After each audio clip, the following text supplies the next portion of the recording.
Been running around all morning. So, I figure I feel like that's pretty damn close, honestly. I threaded that needle pretty good. I feel decent about that. How is everybody? How is Friday going out there for everybody? Kat will be with us in just a minute, I'm sure.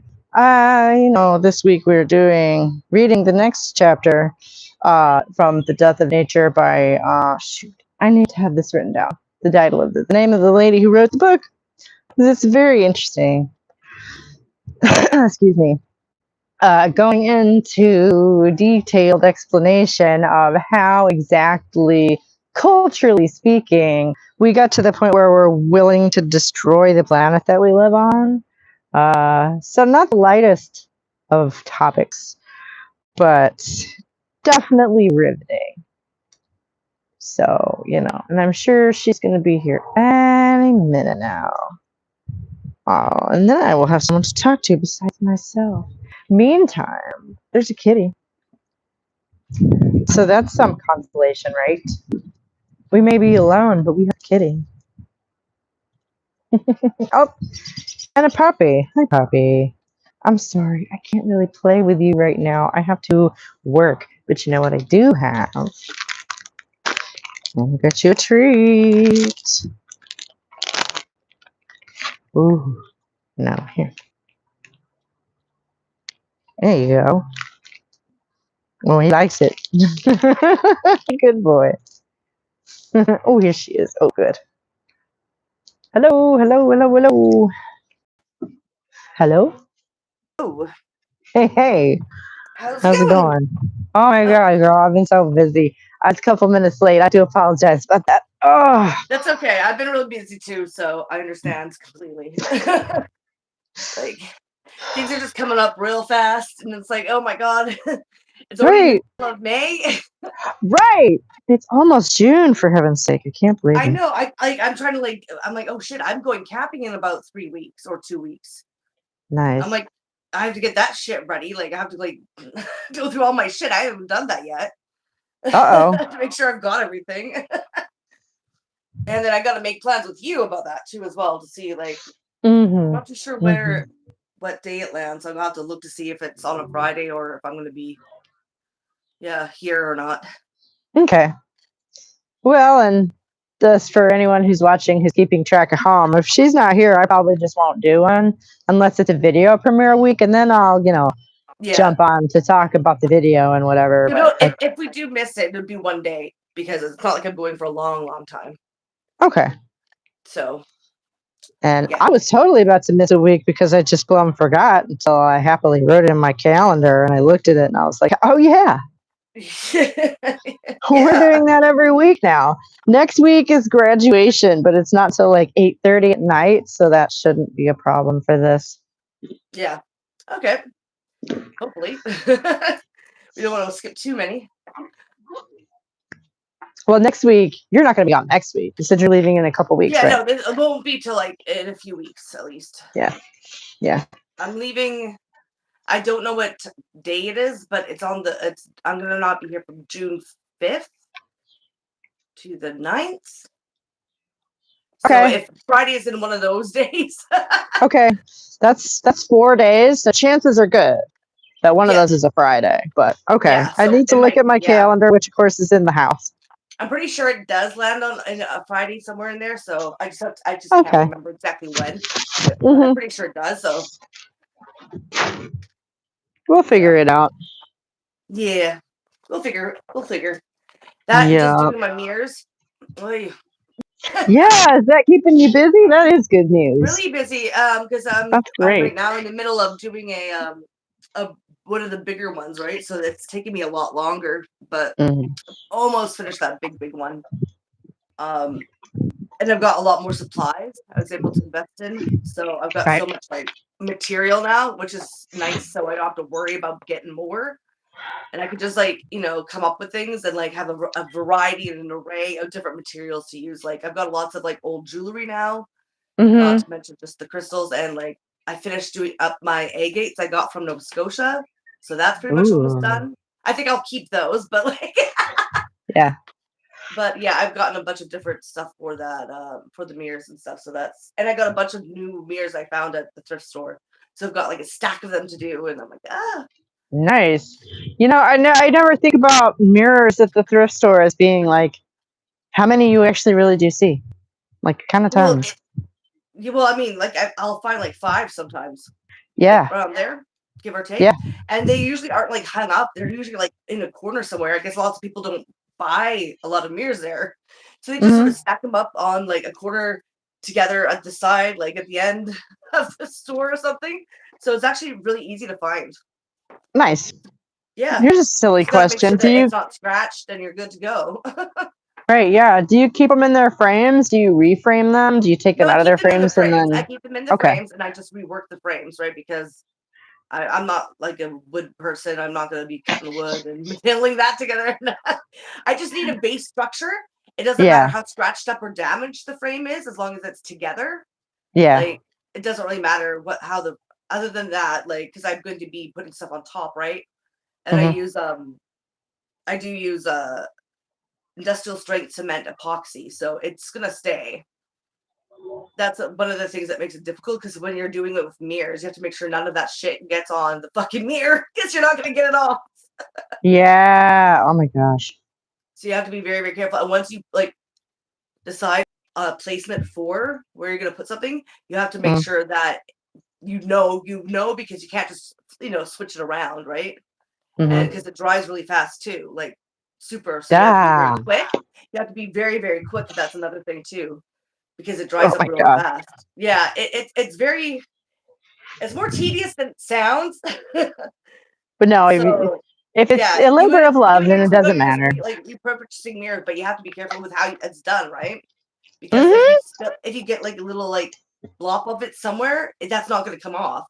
You can't change your mind about a position of where you want your things to be, because it's not coming off. And like you can ruin a whole project that way, hypothetically, right? That's another thing too, is if you're almost done and you fuck it up at the very end, you fucked up the whole thing. Or if you fuck it up at the beginning, there's a chance you fucked up the whole thing, depending on where that glob landed. It's just so if you have to throw it out, whatever, not that big of a deal. True, but if you have all the stuff on it and done, and at the very end you fuck that up, then you fucked it up. Oh, no pressure though, huh? Yeah, I do. Right. Oh my God. Yeah. Love you. Have fun. Speaking of pressure, I got my snow running scene done. Yay! Yay! I finally get to move on with my book after 4 fucking months of trying to work on this one fucking scene. Good for you. I'm proud of you.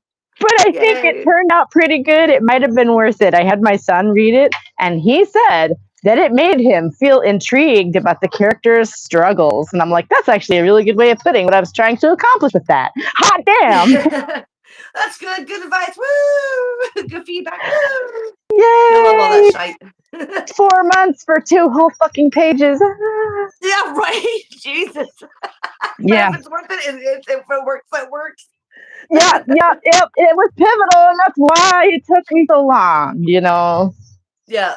And thank goodness this is draft 2.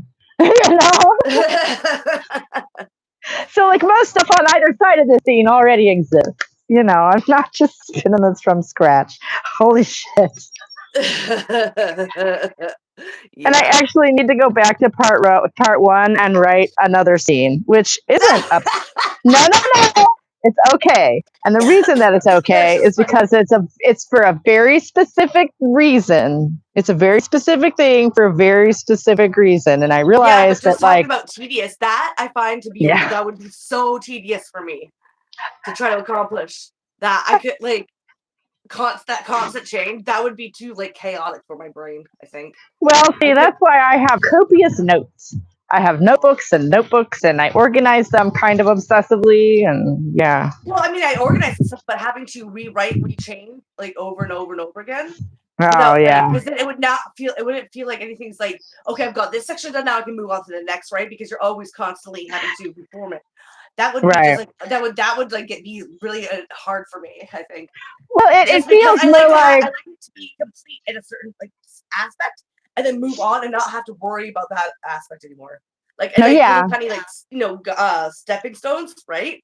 Where it's not like you have to like go and make sure that everything fits all together, so no part of that's really and totally complete. You know what I mean? And so you're done completely. That would be too stressful. Well, there's a way in which it's sort of like a painting, and that you can always add more, you know. And eventually, I am gonna just have to declare it done and move on with my life. Exactly. I do acknowledge that. I would be so frustrated. I'm like, I just want this done.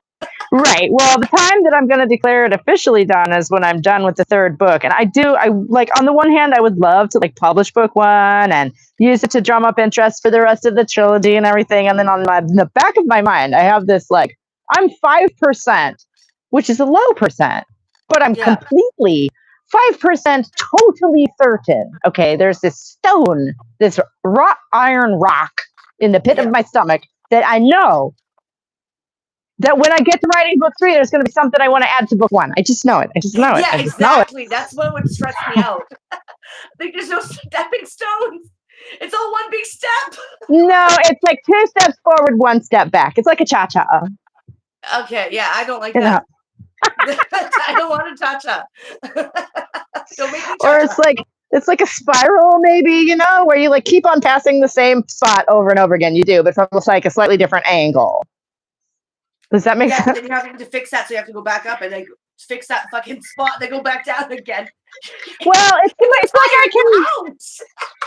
It's this time it feels more like I'm reaching out from the angle I'm at and just sort of poking it.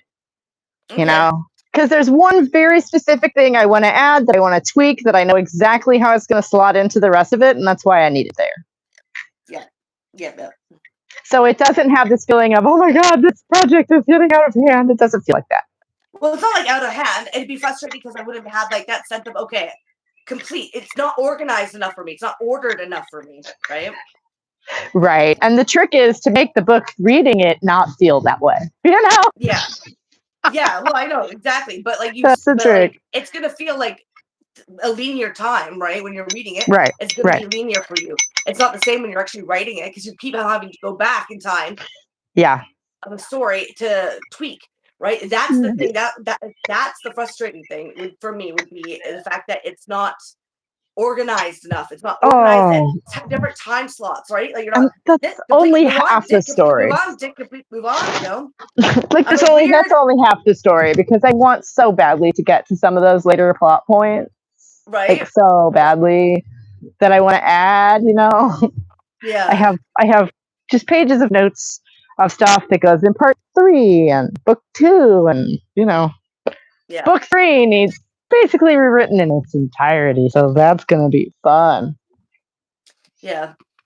But that's why I know I'm gonna have to go back and add something to book 1, because book 3 needs basically rewritten entirely. Yeah. So I like more organization, and besides, I can't write anyways because I don't have an imagination that way. Well, so it doesn't matter. It ain't for me. Yeah, it isn't a linear process, and I'm not going to pretend that it is. It's definitely a very holistic, very not linear. Whatever the opposite of linear is. Well, it's not. I mean, everything's sort of linear, but it's not, because you're having to go back to change things, right? It's not like a continuous, just like, and it's not like okay, this section organized into sections. Like, this is done. I don't have to worry about this. I finish it. I feel complete. I feel happy. I feel proud, and then move on. I don't have to think about the other. You can't do that. So it's not organized enough for me. It's like basically you're trying to construct it into an organized linear fashion, but to do so, you have to not be linear about it. The whole thing is up for debate and whether you're keeping it or not. Well, you might almost think of it more like assembling a puzzle, so that when you're done, you have a nice logical picture to look at that makes sense. But but the thing is, once you have a piece fit, and that's a piece, you know that piece is fit, and you're done. And it is. And it is. And this is actually a piece that I've been trying to fill in for a while, and I figured out how I want to do it. If that makes sense, right? So you've got something like, say, pieced together. Like, you have one puzzle piece and another puzzle piece, right? And you work on a different part. It's not the same as the book, because you're not in any way, fashion. We go back to that piece, take them apart and find another fit for it. No, it's more like I put these two together and there's like just this gap here and I'm going to fill it. Yeah. I don't need to move anything around it. That's all perfect. So it's I just not need to even fill like a puzzle then. this little. Yeah, I don't know. It's not really like anything. It's not really like anything. Yeah. Yeah. And so whether it's linear or not, it's like sort of neither here nor there. I think that might be the difference between planners and pantsers, though. Okay. Like, have you heard that term? No. Well, like, okay, a planner is exactly what it sounds like. They write an outline, they write to the outline, they plan their work, and then they work their plan, the end. And a pantser is the person who says, oh, I have an amazing idea for a story, and sits down and tries to write it. Oh, okay.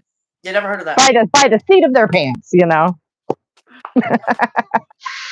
And I'm really more of a gardener, which is somewhere in between. And like, I have this outline, but it keeps, blossoming these extra little flowers. And I'm like, oh, wow, that fills that out. Great. Let's go ahead and add that in there.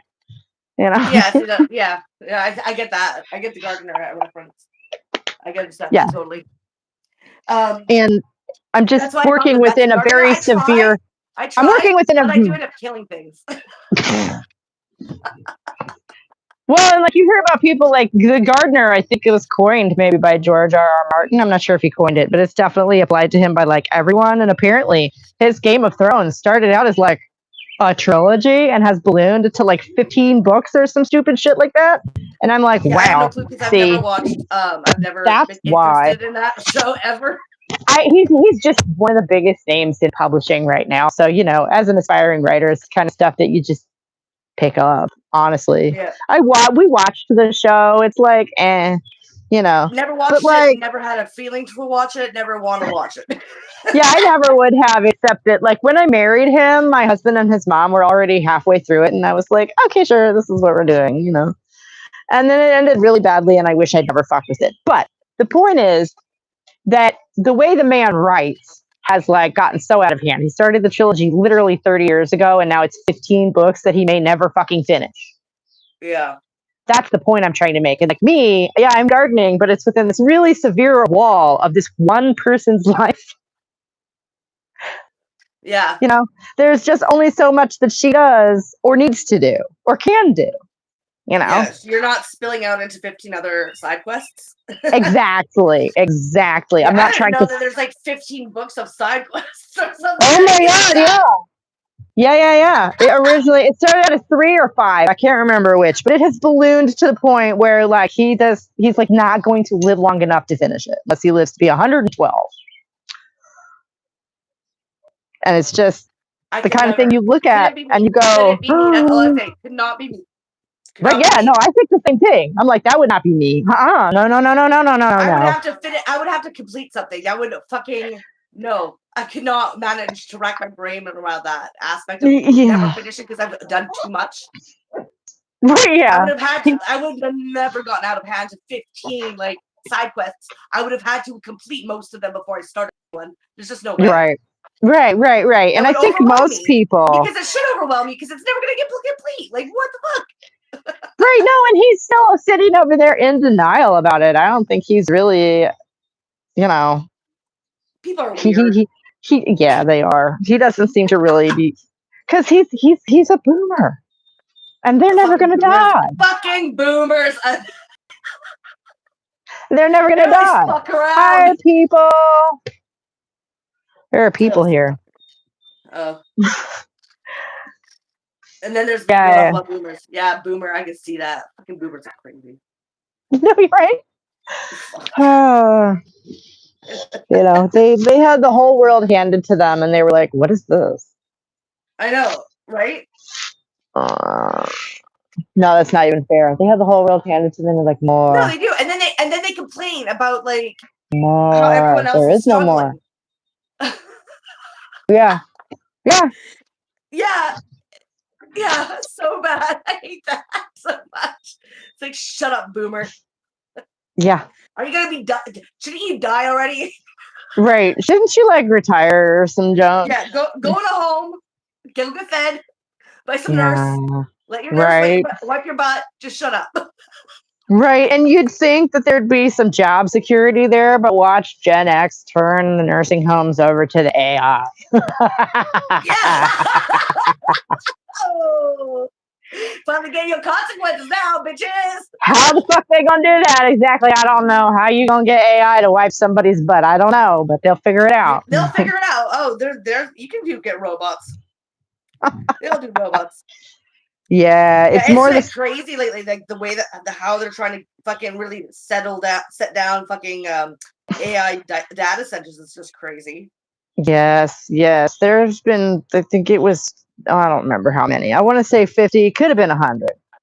Quietly scrapped across the country recently because they're so unpopular, which isn't to say they're not still building a shit ton of them. Well, they're trying to, but it's the NIMBY problem. Is that the thing is nobody wants it in their backyard. And for once, I don't disagree. There's this one where they struck it down from 44 to 0, right? And they actually they completely took down all the politicians in their local area, right? And they out of the job, right? From out of any power position, and it was a vote of 44 to 0 when it came to data centers. And it's like, whoa.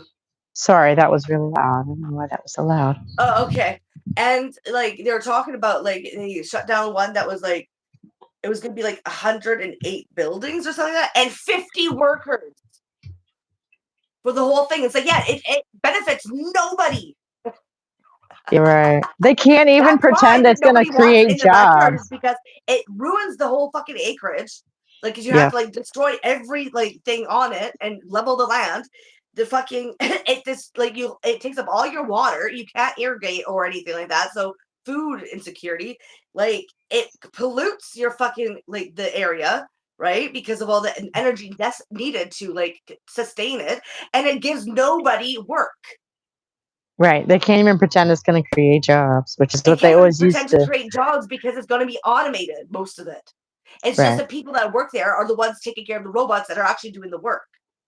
I can't believe that old adage is true. Is that when it comes to automation, the whole point is the thing is it doesn't need any workers. You're not going to create jobs with this. It's removing all the jobs. Nobody wants these things. It benefits literally nobody, and it just nobody's going to be going for this. You cannot, no matter how you try to, construct it in people's minds. People know that none of it benefits them. None of it. It's only going to hurt them. Everybody. That's the one thing that people, no matter what race, no matter what sex, no matter, as long as you're working class, everyone can be fucking, even the elite class, they wouldn't want it in their backyards either. Well, and everybody's working class now. That's the part that that's slowly sinking in for people, I think, is that everyone is working class now. What do you mean?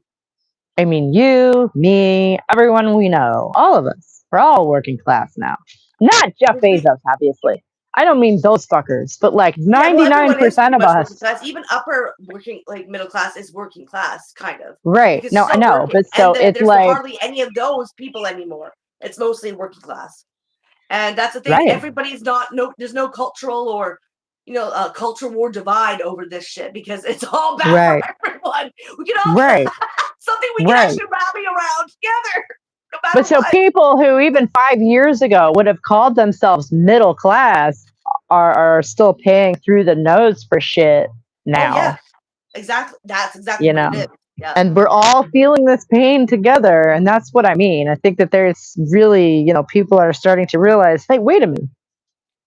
Yeah, well, the reason why is because literally it's removing middle class and upper middle class people, and it's literally amassing more people on the working class because that's what capitalism does. It just does. Right. Now, we were all working class to begin with, unless you own your own business somehow or own, but people do still own your own. But there was more people like that in small businesses that were not really working class. That's being removed because it's been monopolized. And so you can't make your own business really. It's right. Unless it's a franchise, which is pretty much owned by someone else.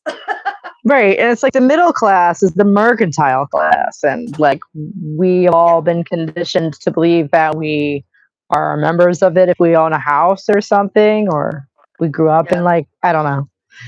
I don't know why there are no working class people in America anymore. If you ask them, it's really funny. Mm. Anyway. That being said, yeah. What we got for today, because I do have to not be too long, because I have to a meeting with the school, my kid's school later, on the phone, but still have to do that. Ugh, I hate that. But I hate having to discuss things with them. I have to interact with these school staffs. But anyway, it's inevitable sooner or later if you have a kid, right? Right. You got to do it. Yeah. So yeah, we shouldn't be too much longer going off on other tangents, because I have to do shit. Okay, today. that's cool. Like I said, busy cool. for me, right? I get to no, same. We have a bar. We have okay. Mm-hmm. He's like kids. You've got kids too. You have to work out all that school shit that you have to fucking deal with, right? Constantly. Yeah. Oh my god, yeah. Yeah. Dude, yesterday was literally the high school had honors night and the elementary school had a concert at literally the same time.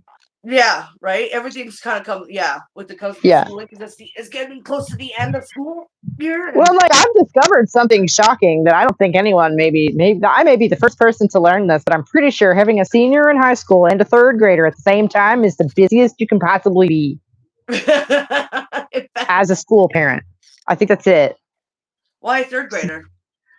I don't know. Why Wouldn't that's a combination? Going, to middle school, graduating like the. You know what? If I'll never know that because I don't have any more in that age. But like you're right. Having a 6th grader and a 12th grader at the same time might be worse. I'll never know that. But this was pretty bad. I think having 2 kids is fucking worse. Sorry, no offense. Like I'm not saying it's them. I'm saying with the school year. Well, obviously you're busier. I'm having 1. I want more. Girl, I should tell you about when we had 3 in the school system at the same time. No. Yeah. God no. And after this week, we don't have any in the school system because our other one goes to private school.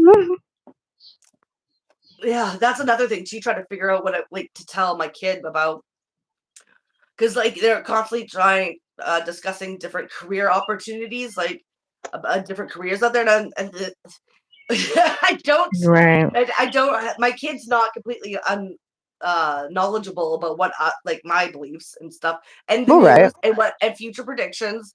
Because and I'm like, what am I supposed to tell my kid? Like, they want me to talk to him about his career that he's probably not going to be able to have because it's going to be automated. Like, I cannot like steer my kid into a certain direction because I don't know what's going to be like out there when he graduates. Right? Yeah, he's like 6 years out still, isn't he? Yeah. Holy cow! And you don't even want to think about what it was like 6 years ago, and try and extrapolate from that. Yeah, mine's 3 years until he's out. Oh, is he? He's older than I thought he was. Okay. Yeah, he's in grade 9. Oh, okay. I thought he was like 12. I'm sorry. No. So they're really like emphasizing what about post-secondary and career, and I'm like, what am I supposed to tell him? Like, I can't tell him do this because or what you like doing this. You should think about doing this because that'll be no, because you don't know anymore at this point in time, and that's the most difficult part is that. Yeah. I can't tell him what's going to be good for him because I can't even know. Nobody can because they fucked up the world so bad. Yep. Oh my God. Yeah. That's been stressful trying to figure that out because they're really trying to push this career shit on him at this stage in in the school, right? About careers and well, you can always what you want to do and all that shit for your whatever. You can always err on the side of like not taking it too seriously because he's got several years and he's going to change a lot in that time, Well, I know that's what I said to him. I'm like, well, what do you know? Would you like to do? And he's like, not really. I don't know. I'm like, well, don't have to worry about thinking about it too much, even if the school's trying to get you to fucking hyper focus on it because we don't know how the world's going to be by that time, and your thoughts might change. That's what I have to tell him. Too damn many variables to really take that discussion to that seriously right now. Yeah, but like they literally gave them a fucking career test and like about like one of those tests where it tells you what you're probably an aptitude good at. test, and they're really trying to push that in the school system. So his literal grades depend on him having to go through this bullshit. That's the thing. It's not like it's not like run or pushed on to him by me. It's that the school's trying to force this idea, that very focused idea, laser focused idea of your career path in life for the rest of your life. It's like, Jesus Christ. That's hysterical. Has anybody our age had a career path? Like, that stuck to that path? We all know like, that's not really a thing. Wanted to do when you were younger, but how many did that times change? It changed a lot for me. Right. Both because the world changed, but also because, like I say, you changed. So, like, we all know that a career path is just not really a thing. I wanted to be a professional musical actress or whatever, do Broadway's, off Broadway's, like acting. Or there was a time when I wanted to be an Olympic diver because I thought it was really cool. Like, I really want. I was like, yeah, I want to do diving, and I was a good swimmer too. But I was never like to a point where I was able to even like do a whole dive off the fucking large diving board. So I mean, oh yeah, well, talent stood against you there, but also fear. I mean, because that water can hurt if it's too high up in your head. Oh my God! Not to, like, try diving into a nice deep pool of water and twisting your back. Oh my God! Yeah. But Olympic divers, when they do all the fancy flips, you gotta admit those look pretty damn fucking cool. Oh yeah, they do, and I don't blame you. But that had to change because I just couldn't like force myself off the large diving board at first when I was that age.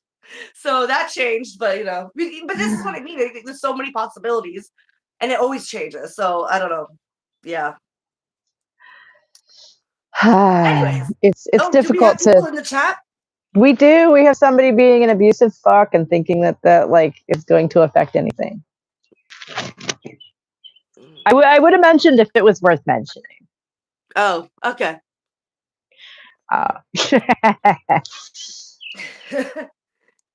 So should we? Yeah, again, we went on another tangent when I was supposed to stop doing the tangents. Yeah, no, that's fine. I mean, it's not a tangent; it's a conversation. God forbid we have a conversation about anything. Yeah, we're only half an hour in. Okay, that's not too bad. Yeah. If you want to get started, that's cool with me. I'm going to sit back and maybe go. I might get some beans planted. I might be over there planting because I was supposed to do that yesterday and I ran out of time. As long as you're still listening, right? No, yeah, of course. But okay. I'm saying if I'm not here immediately responding, it's because I'm planting beans because they've got to get this shit in the ground. It's almost June. All right, cool. So we are doing The Death of Nature, Women, Ecology, and Scientific Revolution by Carolyn Merchant. We're on chapter 4, World as Organism. So let's get this started. The scientific revolution of the 16th and 17th centuries has been treated by most historians as a period of intellectual enlightenment in which a new science of mechanics and a mechanical worldview laid the foundation for modern science, technological, and social progress. But in the face of the current crisis over the depletion of natural resources, Western society is once more beginning to appreciate the environmental values of the pre-mechanical world we have lost, and quote unquote.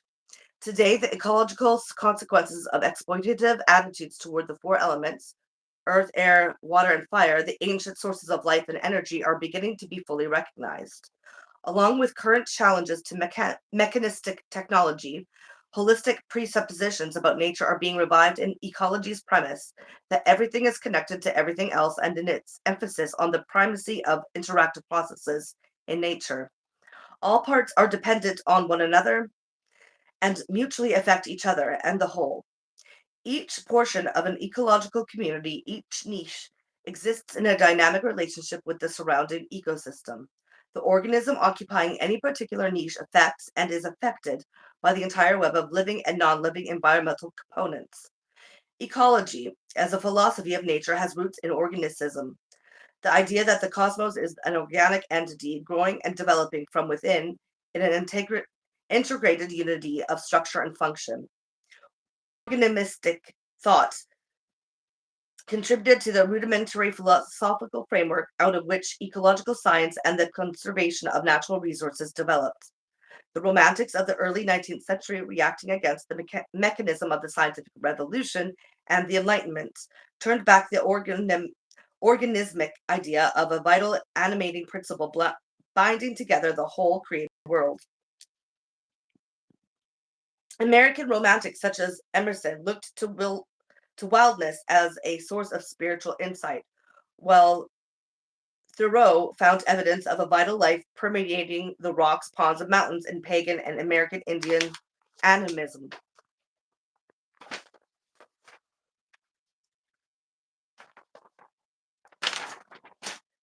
Such influences were an inspiration to the preservation movement led by John Muir in the late 19th century, and to such early ecologists as Frederick Clements, whose theory of plant succession held that a plant community grew, developed, and matured much like an individual organism. Variations of the organic framework of the Renaissance shared certain presuppositions about nature. The Renaissance cosmos was a living unit of which all parts were interconnected in tightly organized system. The orthodox view, inherited from the medieval interpretation of Aristotle, was an earth-centered hierarchical cosmos, extending upward from the four inanimate elements, which were mixed together to form the minerals, vegetables, and animals found in the sublunar region of change, to the unchanging ether-filled spheres of the 7 planets, with their associated hierarchies of angels above the moon. Beyond the planets was the sphere of the primum mobile, source of the daily rotation of the heavens, then the sphere of the fixed stars and zodiacal constellations, and finally the empyrean heaven of God. Together they comprised a living chain of being, each member a step in a stable, ordered, spherical, enclosed world, each member sharing some particular feature with the steps below and above, yet excelling in some unique characteristic. Man was linked to the animal world below, with which he shared sensation, and to the angels above, with whom he shared rationality. Each part of his body was governed by one of the zodiacal signs, so that as a microcosm, he was a miniature replica of the celestial spheres, or macrocosm. Human society, as discussed in the preceding chapter, was also stratified according to status, with peasants at the bottom, the king and pope at the apex, and women below the men of their particular status group. Nature, as the involuntary agent of God, was the eminent manifestation of God's law in the world. We got pictures.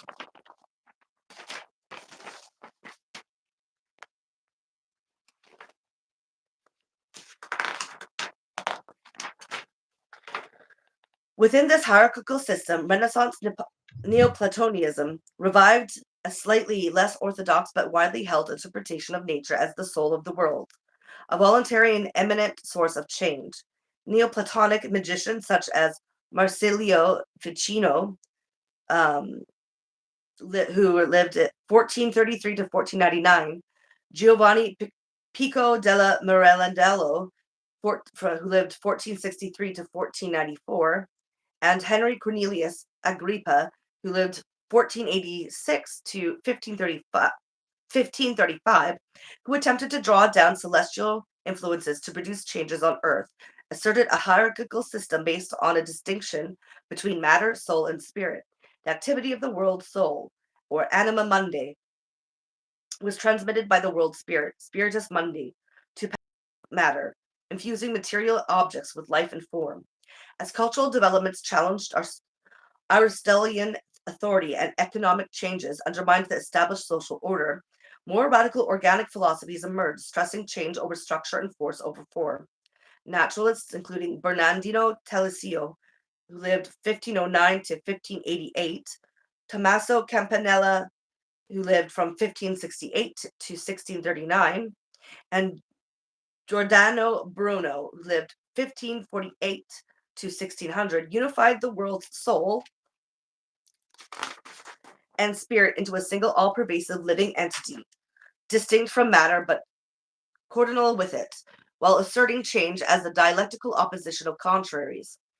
The vitalist view put forward somewhat earlier by Paracelsus, who lived from 1490 to 1541, further reduced the explanation of change to a monistic unity of vital spirits and phenomenal matter. Neoplatonism and naturalism thus made a distinction between matter and its activity, while vitalism unified matter and spirit into single active evolving substances. Were you trying to say something? No, I'm sorry. I just unmuted myself because I'm going to be all the way over here. So if I want to, I can. Huh? It's pretty quiet. Can you hear me? Yeah, I can hear you. Okay, cool. But I'm all the way over here, so if I wanted to say something, I'd have to run. And it's pretty quiet, so I figure I might as well keep myself on. Okay. Hold on.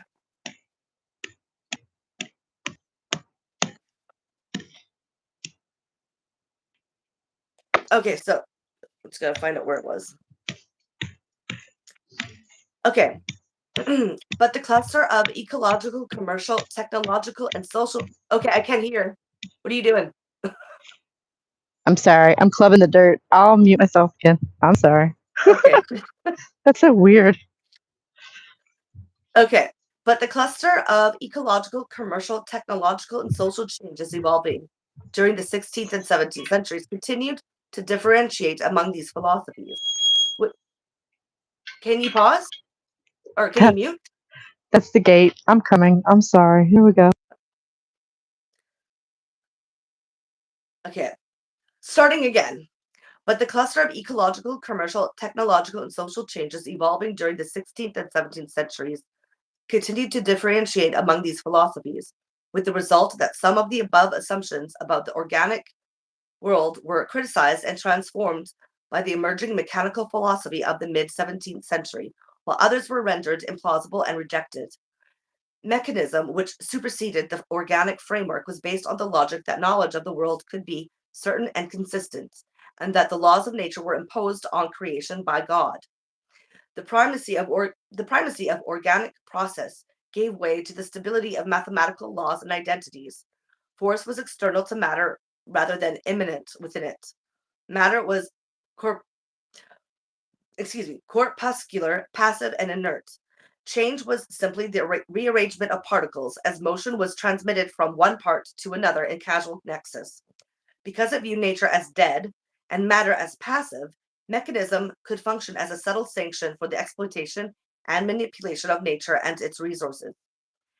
By the late 17th century, however, the organicism of the Renaissance had begun to achieve a new synthesis with the mechanical philosophy of the mid-century, resulting in a managerial perspective concerning the future use of resources. This mechanical philosophy and its managerial point of view have also contributed to the science of ecology. The concept of the ecosystem, which by the 1950s had replaced the idea of the biotic community, rejected as being too anthropomorphic, as based on the mathematical modeling of nature. Data was abstracted from the organic context in the form of information bits and then manipulated according to a set of differential equations, allowing the prediction of ecological change and the rational management of the ecosystem and its resources as a whole. The organic and mechanical philosophies of nature cannot, therefore, be viewed as strict dichotomies, nor can most philosophers be placed solidly in one camp or another. The tensions between these two perspectives on nature have continued to be influential ever since the scientific revolution.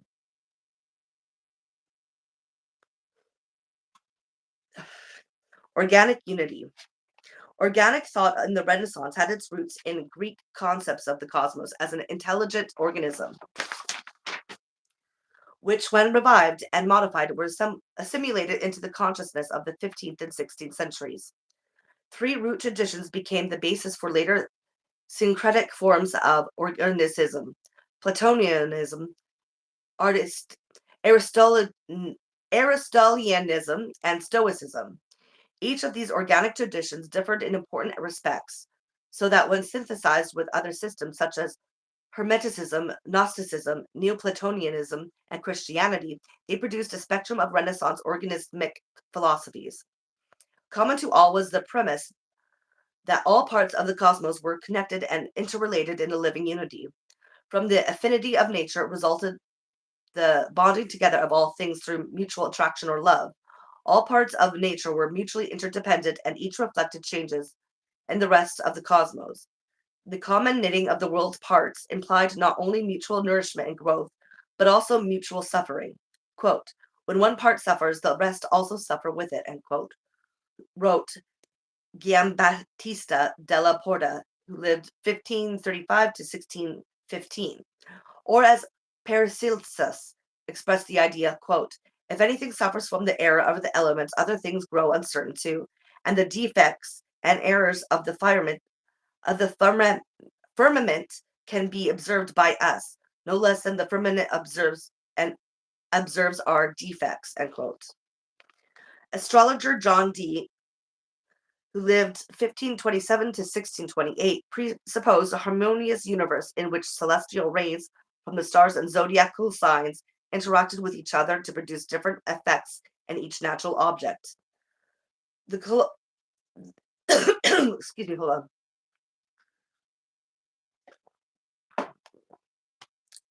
The coalescence and unification of natural resources and forces as they flowed into each body produced a unique effect in that object, dependent on both source and receptor.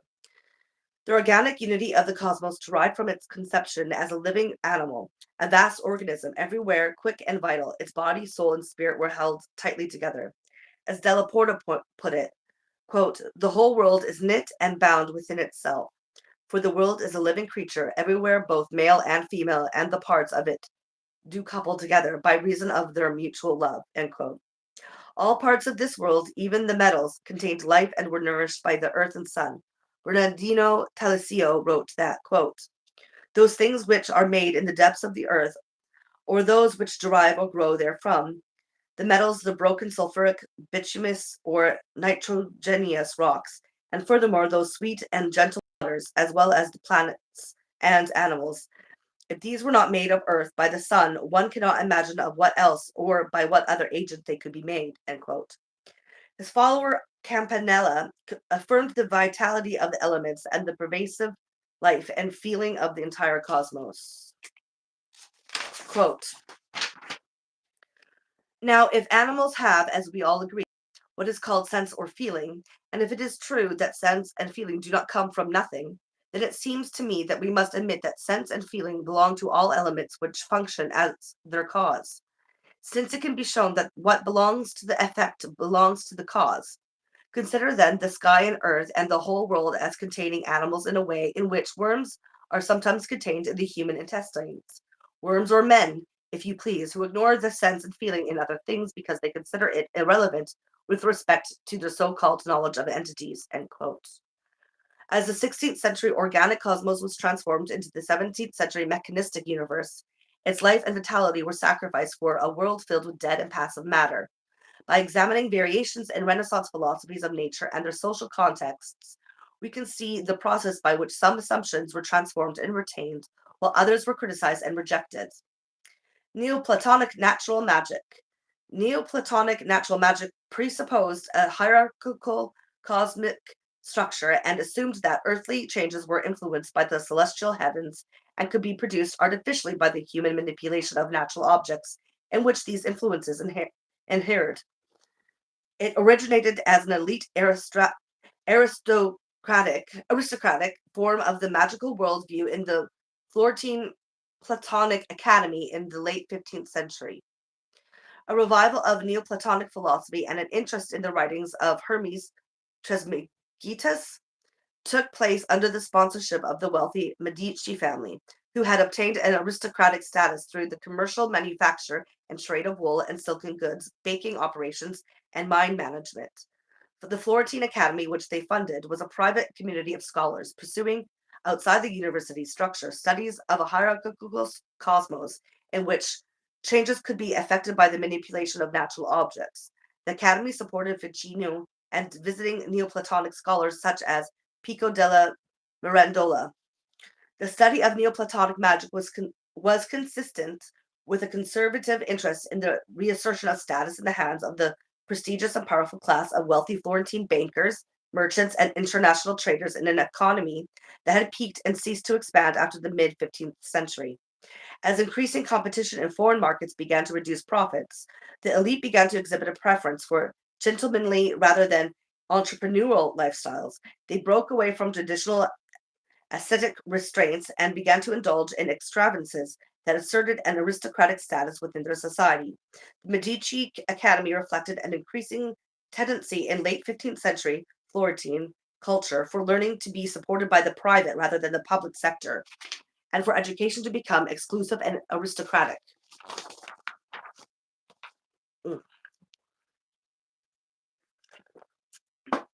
Neoplatonic magic postulated a hierarchical universe that extended from the base matter of the earth upward to the divine intellect.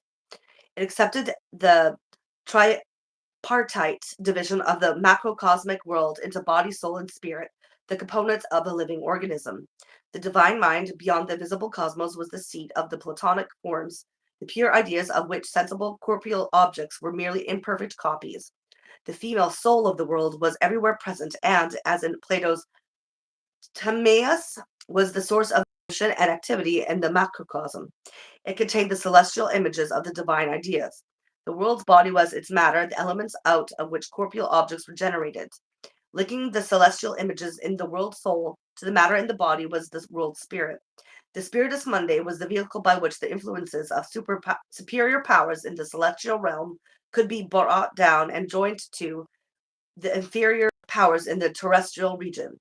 As Agrippa put it, quote, "In the soul of the world there be as many seminal forms of ideas in the mind of God, by which forms she did in the heavens above the stars frame herself shapes also, and stamped upon all these some properties. On these stars, therefore, shapes and properties, all virtues of inferior species, as also their properties do depend, so that every species hath its celestial shape or figure that is suitable to it, from which also proceeds a wonderful power of operating, which proper gift it receives from its own idea through the seminal forms of the soul of the world." End quote. Don't start meowing, kitty. I'm busy. This Neoplatonic conceptual scheme was common to natural philosophers such as Ficino, Pico della Mirandola, Agrippa, stop it, kitty. Della Porta, and Thomas Vaughan. The hierarchical arrangement of the parts of the universe was a great chain linking inferiors to superiors.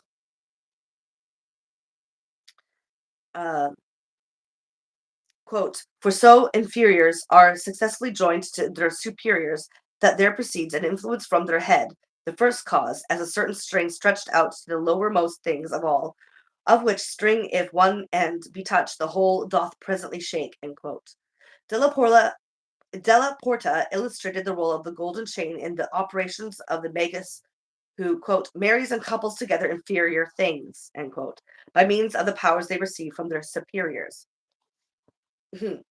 Quote, "Seeing then the spirit cometh from God, and from the spirit cometh the soul, and the soul doth animate and quicken all other things in their order, so that the superior power cometh down, even from the very first cause, to these inferiors, driving her force into them, like as it were a cord plaited together, and stretched along from heaven to earth in such a sort as if either end of this cord be touched, it will wag the whole.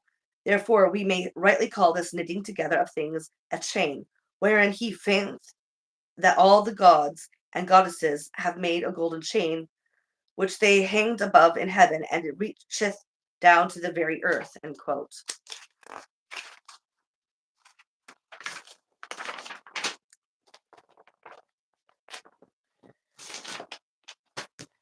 Oh, hold on. Okay. Thomas Vaughan, a 17th century Neoplatonic alchemist, likewise held that the world's soul, spirit, and ethereal water were all connected together like the links of a chain. The attraction of the spirit for the soul moved the first link, followed by the attraction of the water for the spirit. The soul thus became imprisoned in the liquid crystal of the waters. Quote, "In every frame there are three leading principles. The first is the soul, whereof we have spoken already. The second is that which we have called the spirit of the world, and this spirit is the medium whereby the soul is diffused through and moves its body. The third is a certain oleous, ethereal water. This is the menstruum and matrix of the world, for in it all things are framed and preserved." End quote. At the basis of Neoplatonic hierarchical magic, therefore, was a causal chain linking elemental and celestial objects and making it possible for bodies above the terrestrial sphere to affect and alter those on Earth. In the In the Neoplatonic scheme, the cosmic world soul was the source of life and activity in the natural world. The soul was immanent within nature, vivifying like a cosmic animal.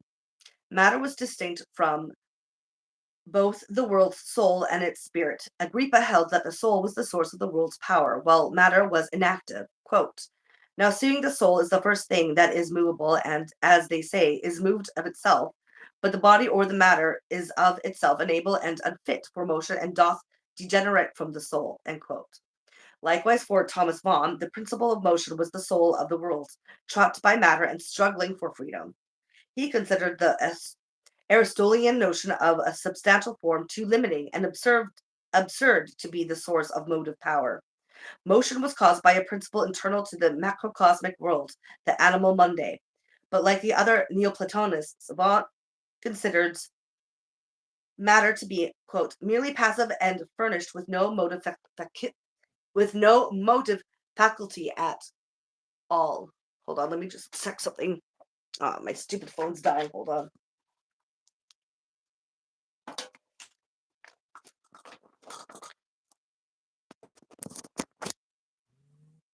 Okay, there we go. Now it's back on. Okay.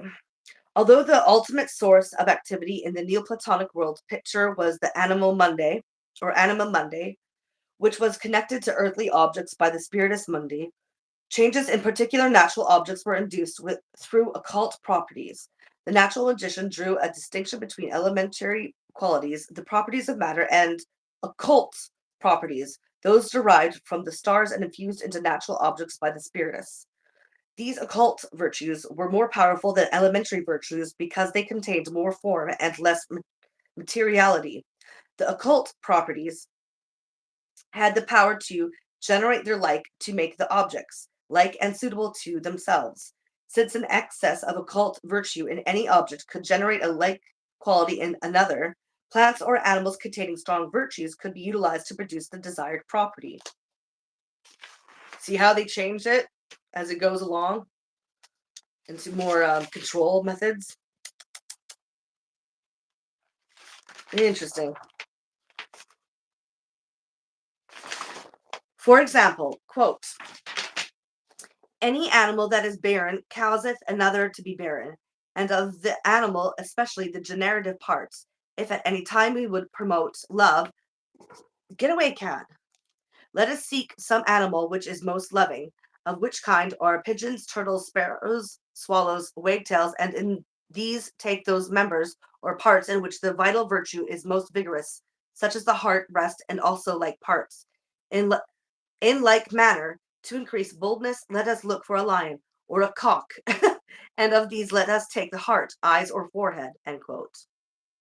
An occult property had the power not only to generate its like in another object, but also to, quote, shun its contrary and drive it away out of its presence, end quote. These enmities or antipathies between occult properties could be used by the magus to effect cures and produce changes in natural objects. According to Della Porta, quote, amongst all the secrets of nature, there is nothing but hath some hidden and special property, and moreover, that by this, their consent and disagreement, we may conjecture and in trial, so it will prove that one of them may be used as fit remedy against the harms of the other, end quote. For the Neoplatonists, therefore, the opposites or sympathies and antipathies were the properties of natural objects. They were powers or forces within the material object, but distinct from it, deriving from the world soul in the celestial heavens, and ultimately from the ideas of the divine mind. The tripartite distinction between matter, spirit, and soul was the foundation of the Neoplatonic hierarchical structure. Operating within this hierarchy, the magus could draw down the celestial powers to marry inferiors to superiors, and therefore to manipulate nature for individual benefit.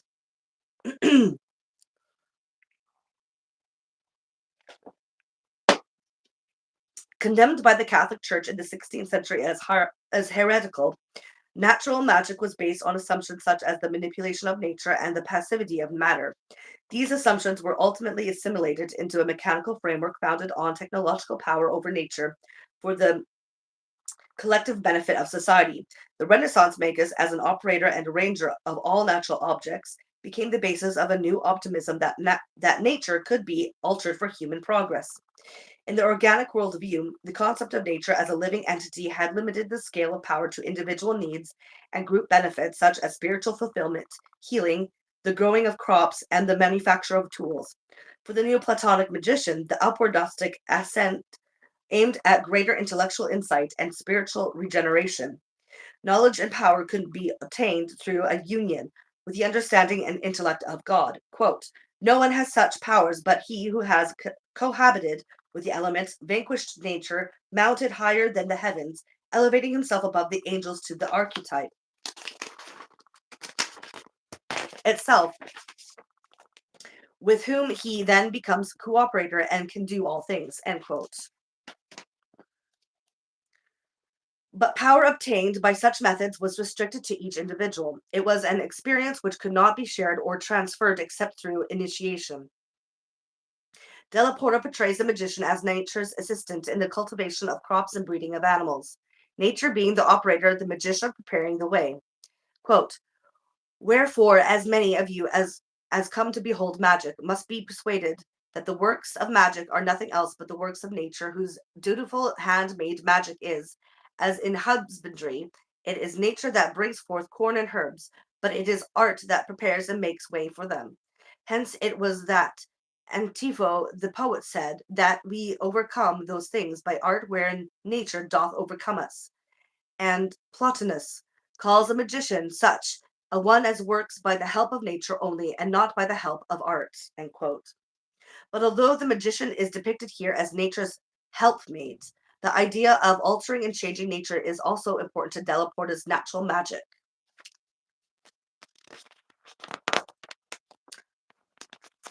Oh, come on.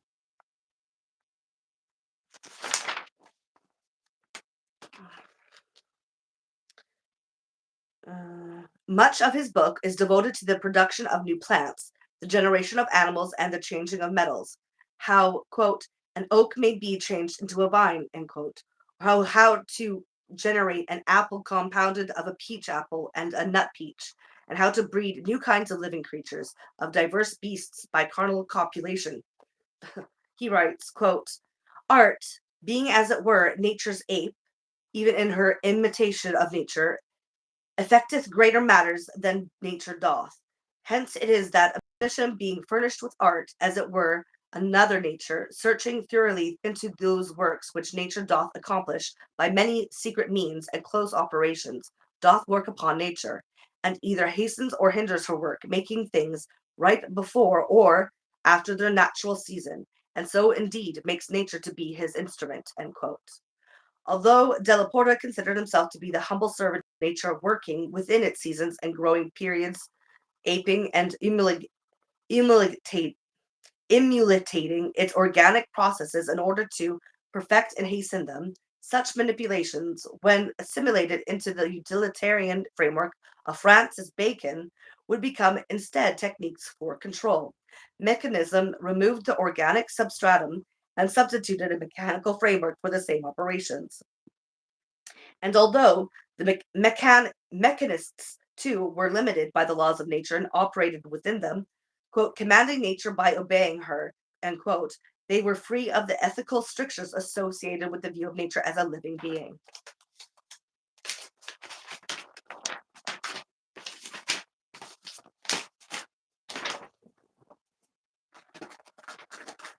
The process of mechanizing the world picture removed the controls over environmental exploitation that were an inherent part of the organic view that nature was alive, sensitive, and responsive to human action. Mechanism took over from the magical tradition the concept of the manipulation of matter, but divested it of life and vital action. Hold on, gotta get my cat off. Get off! Go! Get out! Get out! Jesus Christ, cat.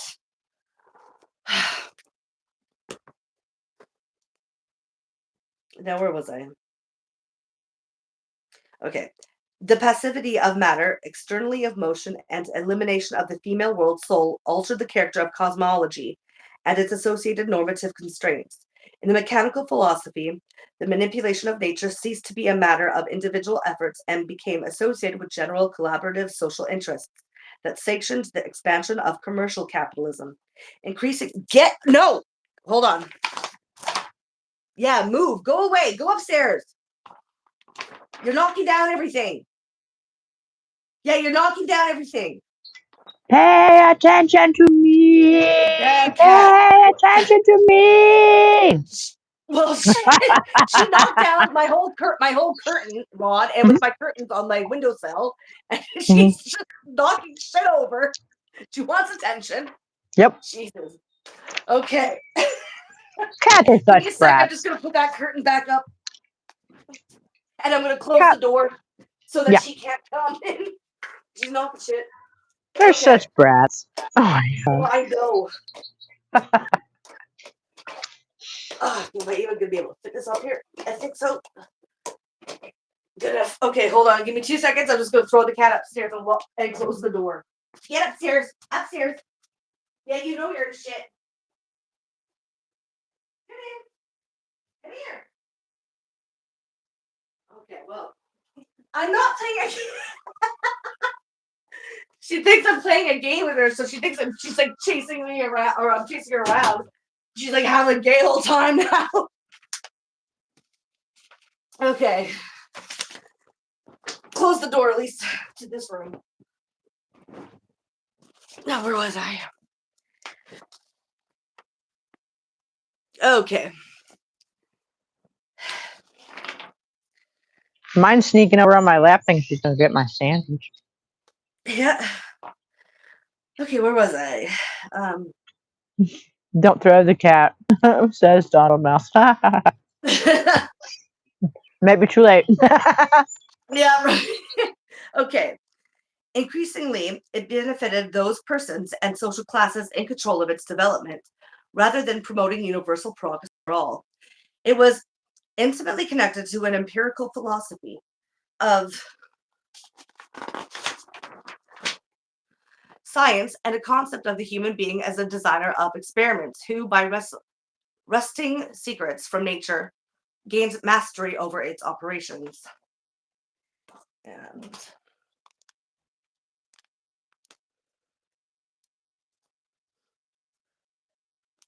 just give me a sec here.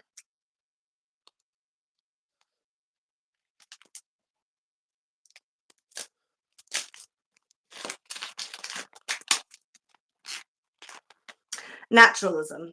Whereas natural magic tended to operate within a structure that conserves cosmic order in the form of hierarchy, the second organic variant, naturalism, laid greater stress on the concept of change that challenged the hierarchical structure of both nature and society.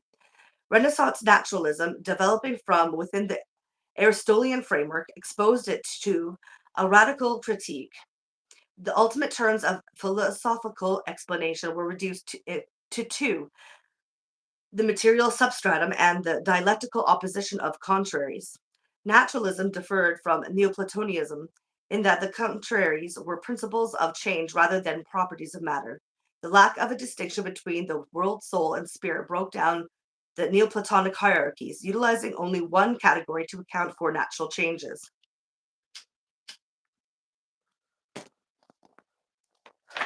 Naturalism differed from traditional Aristotelianism in that activity was not accounted for through the actualization of the potential by means of the form. Instead, the contraries were the agents of change. They were active principles. Matter was a passive principle that received specification through the activity of the opposites. Telesio, in his book De Rerum Natura, or translated meaning on the nature of things according to their own other properties principles, published in 1565, reduced the explanatory entities in two substances or natures: a corporeal material substratum and an incorporeal dialectical activity that produced individuation in matter. Throughout changes in individual objects, the same body and matter remained. Matter was dead and passive, completely uniform throughout, and lacking the capacity to act or operate. Its function was to receive and conserve the activity of the incorporeal substance. The distinctive feature of Telesio's natural philosophy was to define activity as a dialectic, the conflict between contraries. Active agents perpetually oppose one another, forever disturbing or destroying each other. They do not desire to be together, nor can they remain together in any way. The primary opposites were hot and cold, and from these followed the operations of the other opposites: density and rarity, darkness and whiteness, lightness and obscurity, mobility and immobility, bringing the active natures into perpetual conflict. The two fundamental active principles, hot and cold, appeared in corporeal garb as the sun and the earth, sensible manifestations of the opposites. The sun was, quote, supreme heat, whiteness, light, and motion, end quote. The earth, quote, supreme cold, darkness, and immobility, end quote. These principles also appeared in all things generated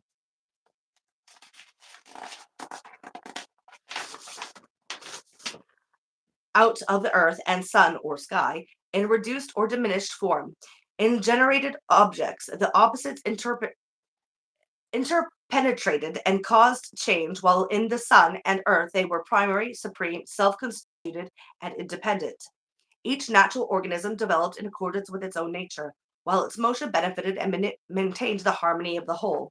Telesio's naturalism was an important formative influence on the early ideas of Campanella. Campanella asserted that the earth, the plants, and the metals were living beings with sense and feelings. Plants and animals derived their matter from the earth and their activity and motion from the sun. The sun was an active, diffusive, and incorporeal power. Sense and feelings were characteristic of active causes. Quote, that the sun and the earth feel is undeniable, end quote, he asserted. Following Telesio's, Campanella argued that change occurred through the opposition of active contraries. Quote, hot and cold, I say, understood as active and wholly free of atomic passivity, are not born without active power, end quote. The modes of being were produced by the opposing actions of these dynamic causes. All things were produced from the matter of the earth and the activity of the sun, arising from the opposition of the two contraries, heat and cold.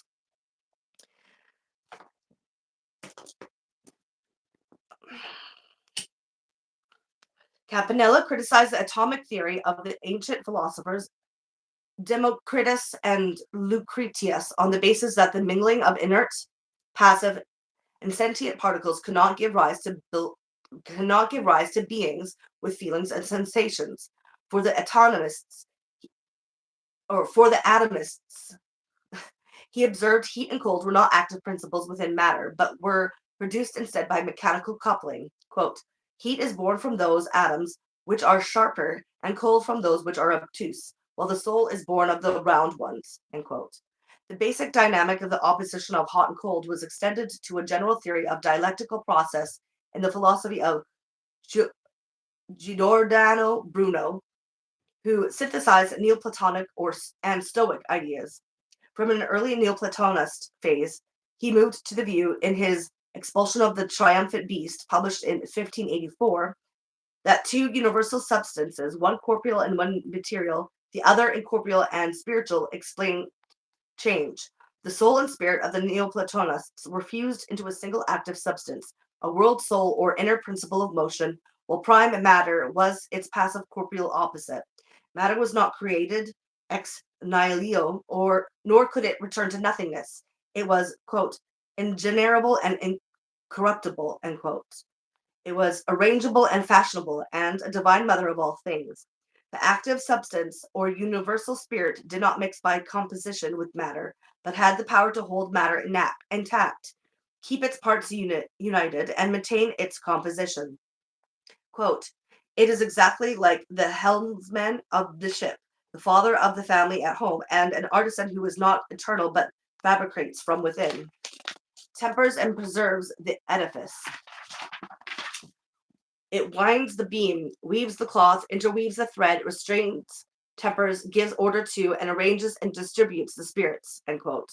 On the highest level, matter and spirit achieved an absolute unity as a single universal substance.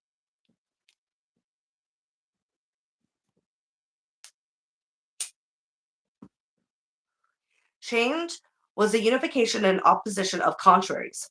An efficient formative principle within the universal spiritual substance acted to unite the contraries and to arrange discordant qualities in harmonies, and then necessitated by the principles of dissolution, abandoning its architecture, the efficient and formative principle causes the ruin of the edifice by dissolving the contrary elements, breaking the union, removing the hypnostatic composition. End quote.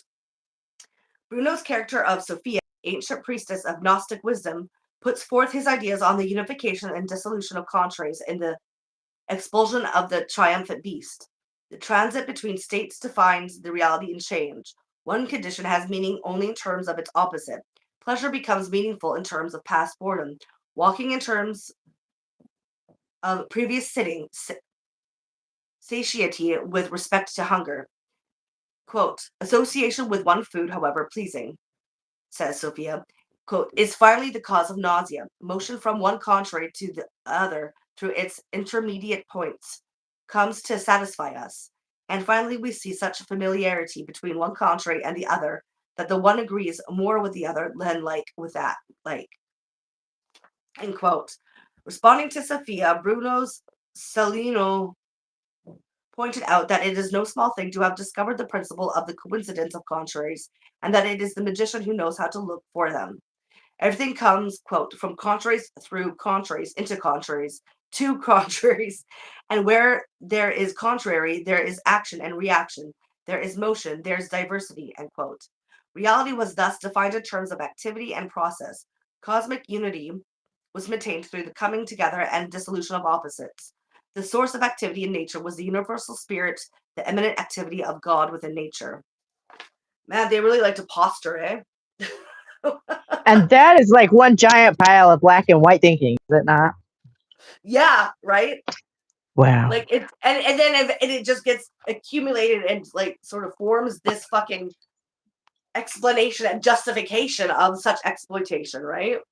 Like, yeah, but they use such they go about it so pompously, like as if like what they're saying is like is any way justifiable or like it's just it's crazy how they like some philosophies and then a lot of the old Aristotelian or philosophies and all that. It's just it's really something.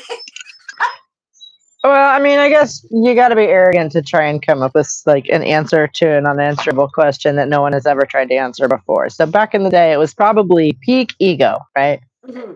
But Yeah, like, this is what it smells like to me. Peak ego. Peak ego. ego. And then they patted themselves on the back for being so clever. Did you catch that? Yeah. That's pretty good. Yeah. Okay. Where was I? Oh, yes. Bruno's dialectics stressed the unity rather than the struggle of opposites, anticipating idealists rather than materialist dialectics. He emphasized the harmony of the whole, pointing out that an organic whole is always more than the sum of its parts. His plurality of worlds within the infinite universe formed a living whole.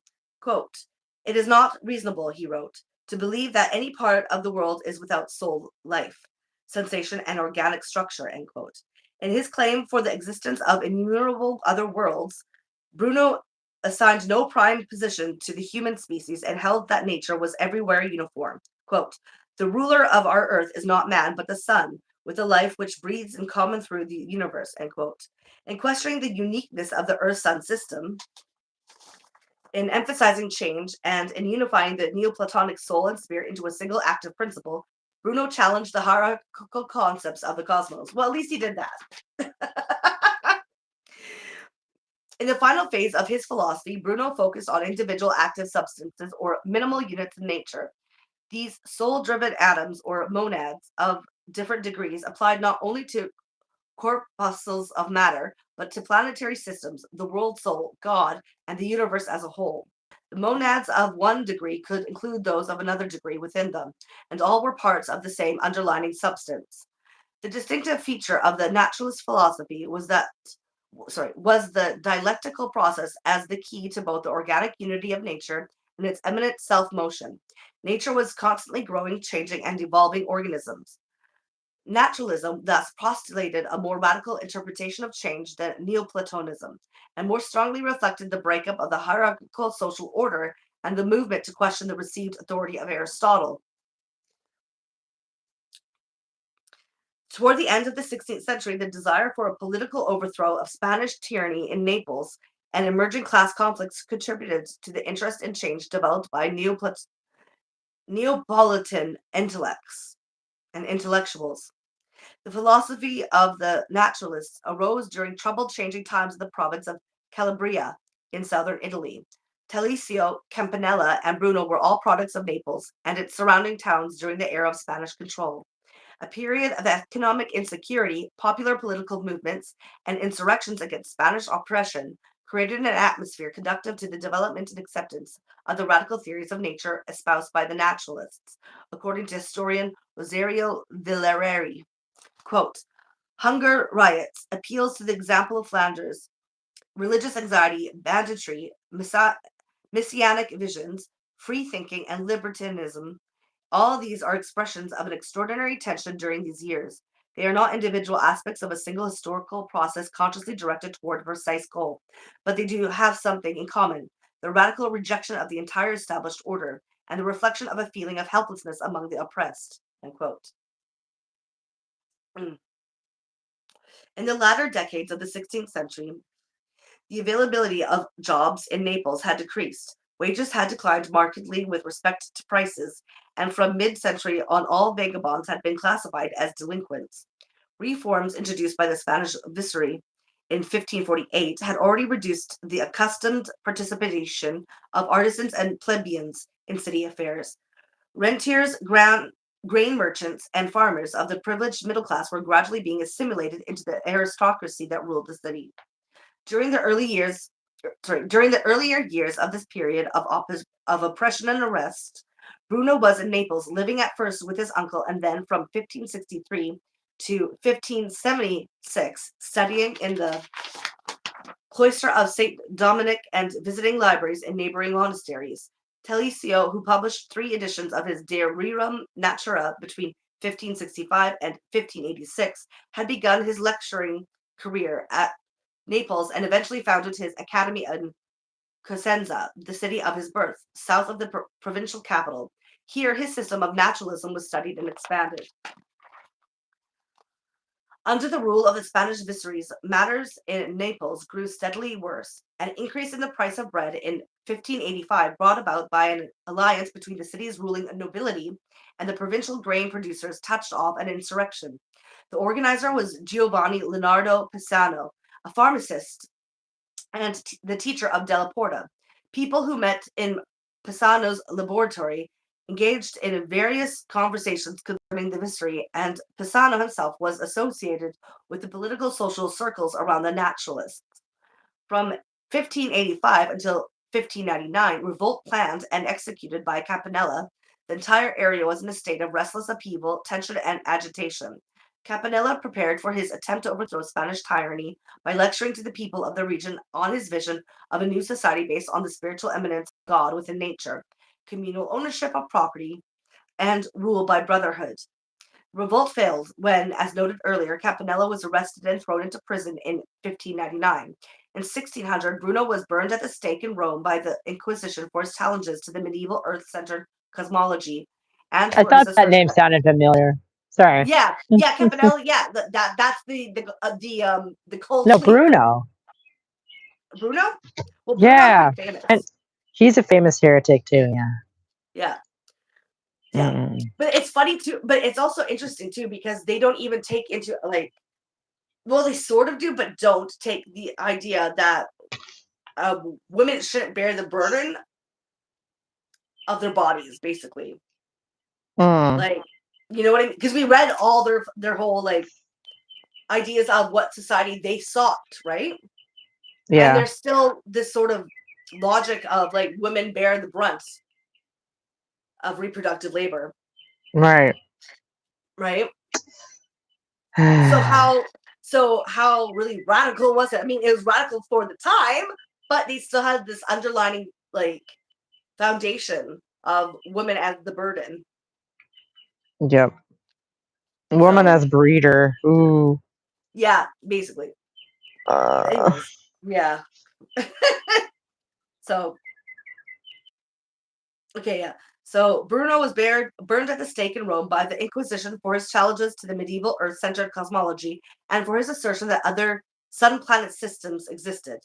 Like the idealist dialectic of the Gnostics, Shakespeare's Cordelia, the alchemists, and the millenarian utopists, naturalism looked toward a more egalitarian society based on the leveling of hierarchies. Mechanism would reject this radical dialectical vision of change as internal to the cosmos, the body and the body politic by substituting external forces and a new set of cosmic and social hierarchies for the old.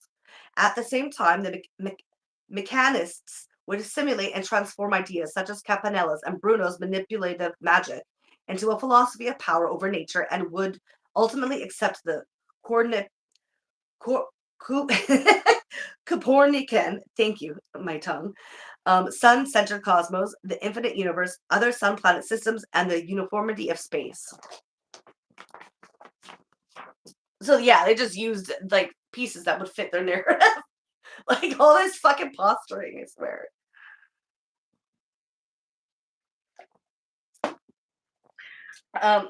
Where was I? Okay, here we go.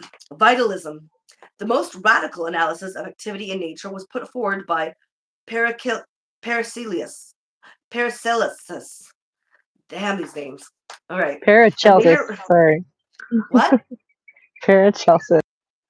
Paracelsus? There we go. Thank you. And later refined by Jean-Baptiste van Helmont. His son, Francis Mercury van Helmont, and Anne Conway. In his theory, matter and spirit are unified into a single active vital substance. Paracelsus' cosmos was infused by Neoplatonic, Gnostic, Stoic, and Christian ideas, yet his philosophy of matter and activity was a monistic idealism. Here the term vitalism designates the unity of matter and spirit as a self-active entity, in which the spiritual kernel is considered the real substance and the material cover a mere phenomenon. Paracelsus' theory of the four elements was active entities rather than passive substrata was expounded in his Archidoxus, published in 1570. Although the four elements might all exist in a given object, only one of them attained perfection as the ruling power of that object, growing yet remaining invisible within it. The other three were so imperfect as not to warrant being called elements, in the true sense of active substances. The observed individual object was merely a cover for the real eminent active soul. The theory of the elements was elaborated in a treatise attributed to Paracelsus and published posthumously in 1564 entitled The Philosophy Addressed to the Athenians. Although some have questioned the authenticity of his treatise on purely textual grounds, the doctrine itself is regarded as genuine and was accepted as such by the generation following Paracelsus.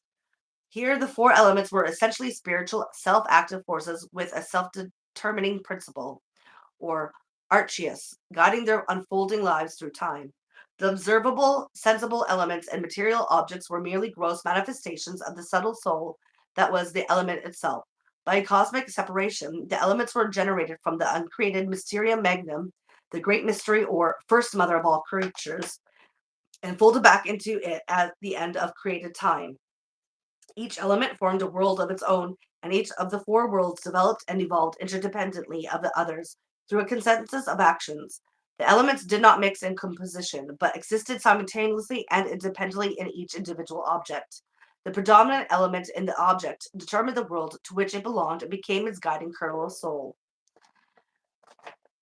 Each element was a matrix or mother of one of the four worlds emanating from it. Thus, from water, a unique world was created. Fish of all forms and kinds, fleshy animals, marine plants such as corals, trina, and citrones, marine monsters, and the elementals, nymphs, sirens, dramas, lorens, and nesder, and stones such as beryl, crystal, amethyst, and amber. New growths were continually being produced as the separation was perfected. Waters existed as separate kinds rather than degrees, springs, streams, rivers, seas, none precisely like the others. From the terrestrial separation sprang a second world. The metallic minerals, gems of manifold forms, stone, sands, and chalk, fruits, flowers, herbs, and seeds, sensible animals, and men, the partakers of eternity. The terrestrial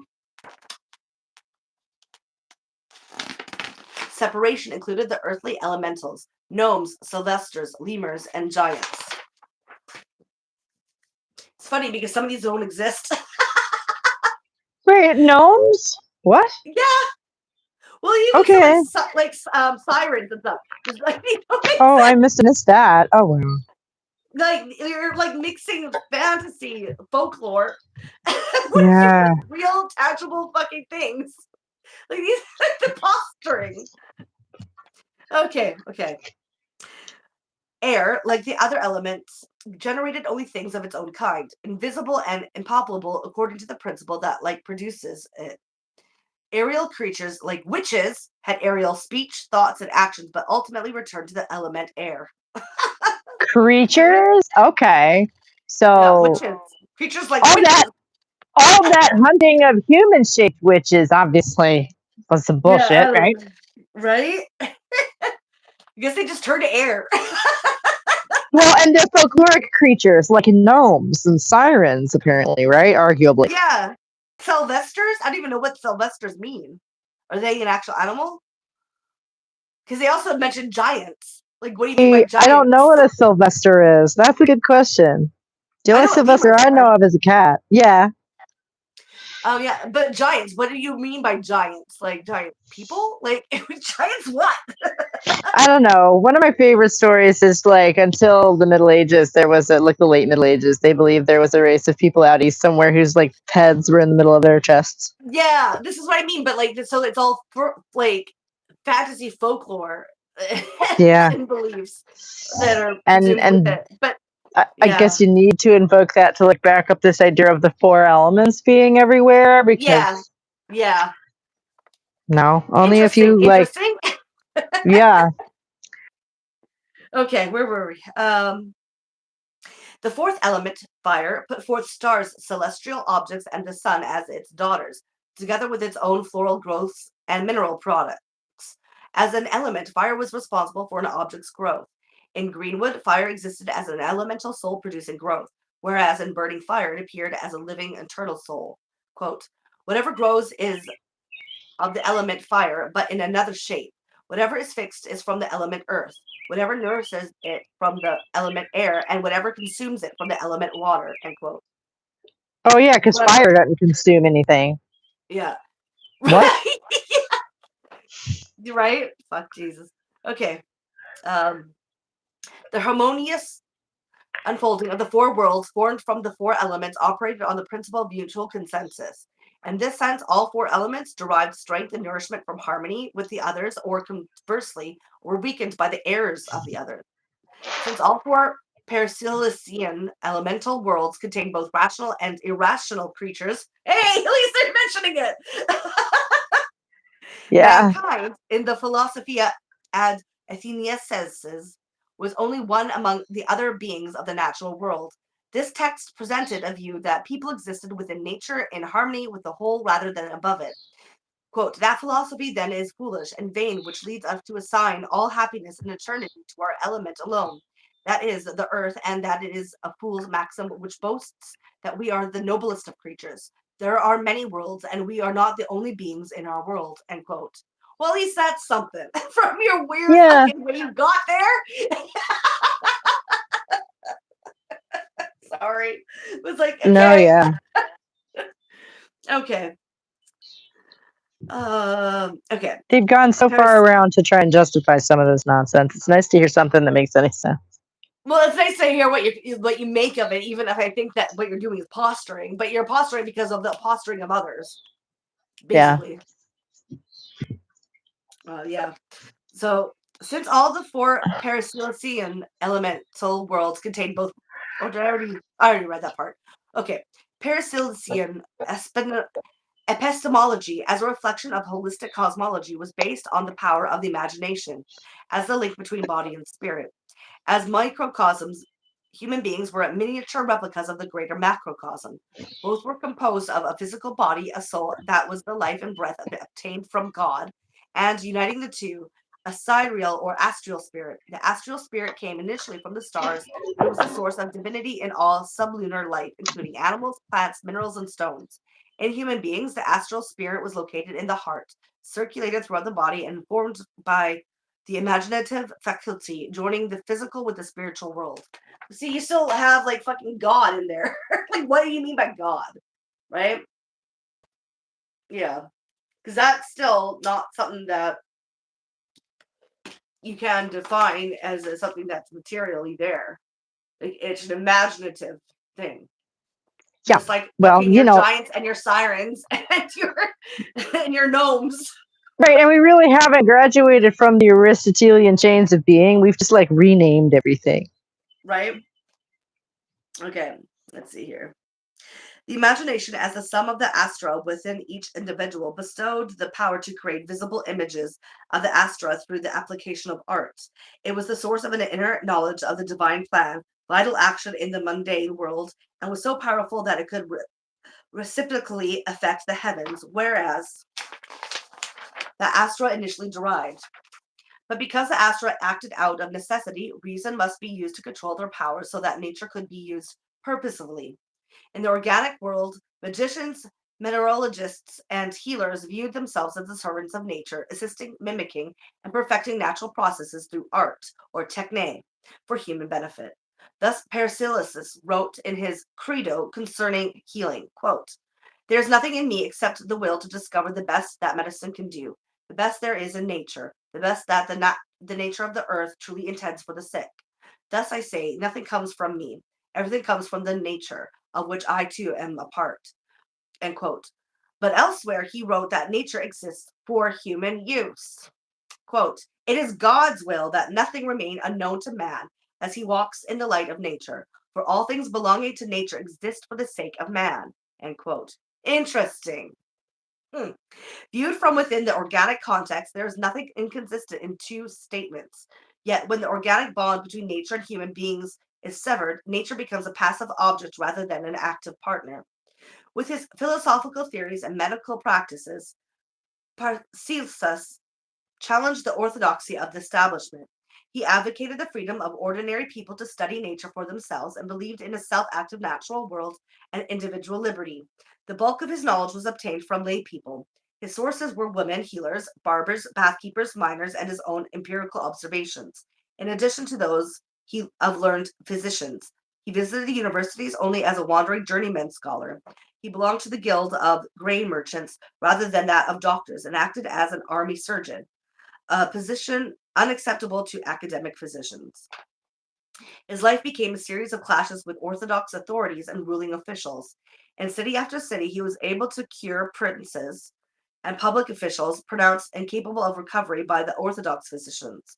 In each case, his success and fame procured him friends among the wealthy and influential town leaders, but soon his opinions and actions would alienate them, and he would be forced to leave town secretly in order to escape arrest. Hold on. Incensed by enslaving traditions and moved by the poverty and misery of the people, he identified with the peasants as he moved from spas to mines to towns, attracting crowds and healing the sick. Often he refused to take money from the poor and sick, while at the same time he was again and again cheated by the rich.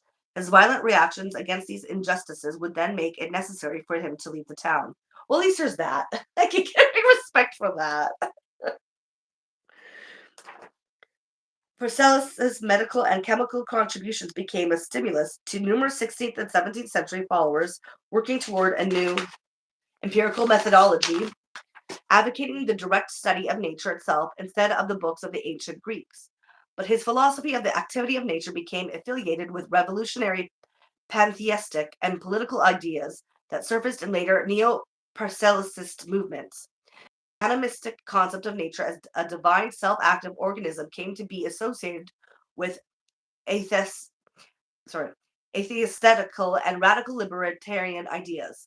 Social chaos, peasant uprisings, and rebellions could be fed by the assumption that individuals could understand the nature of the world for themselves and could manipulate its spirits by magic.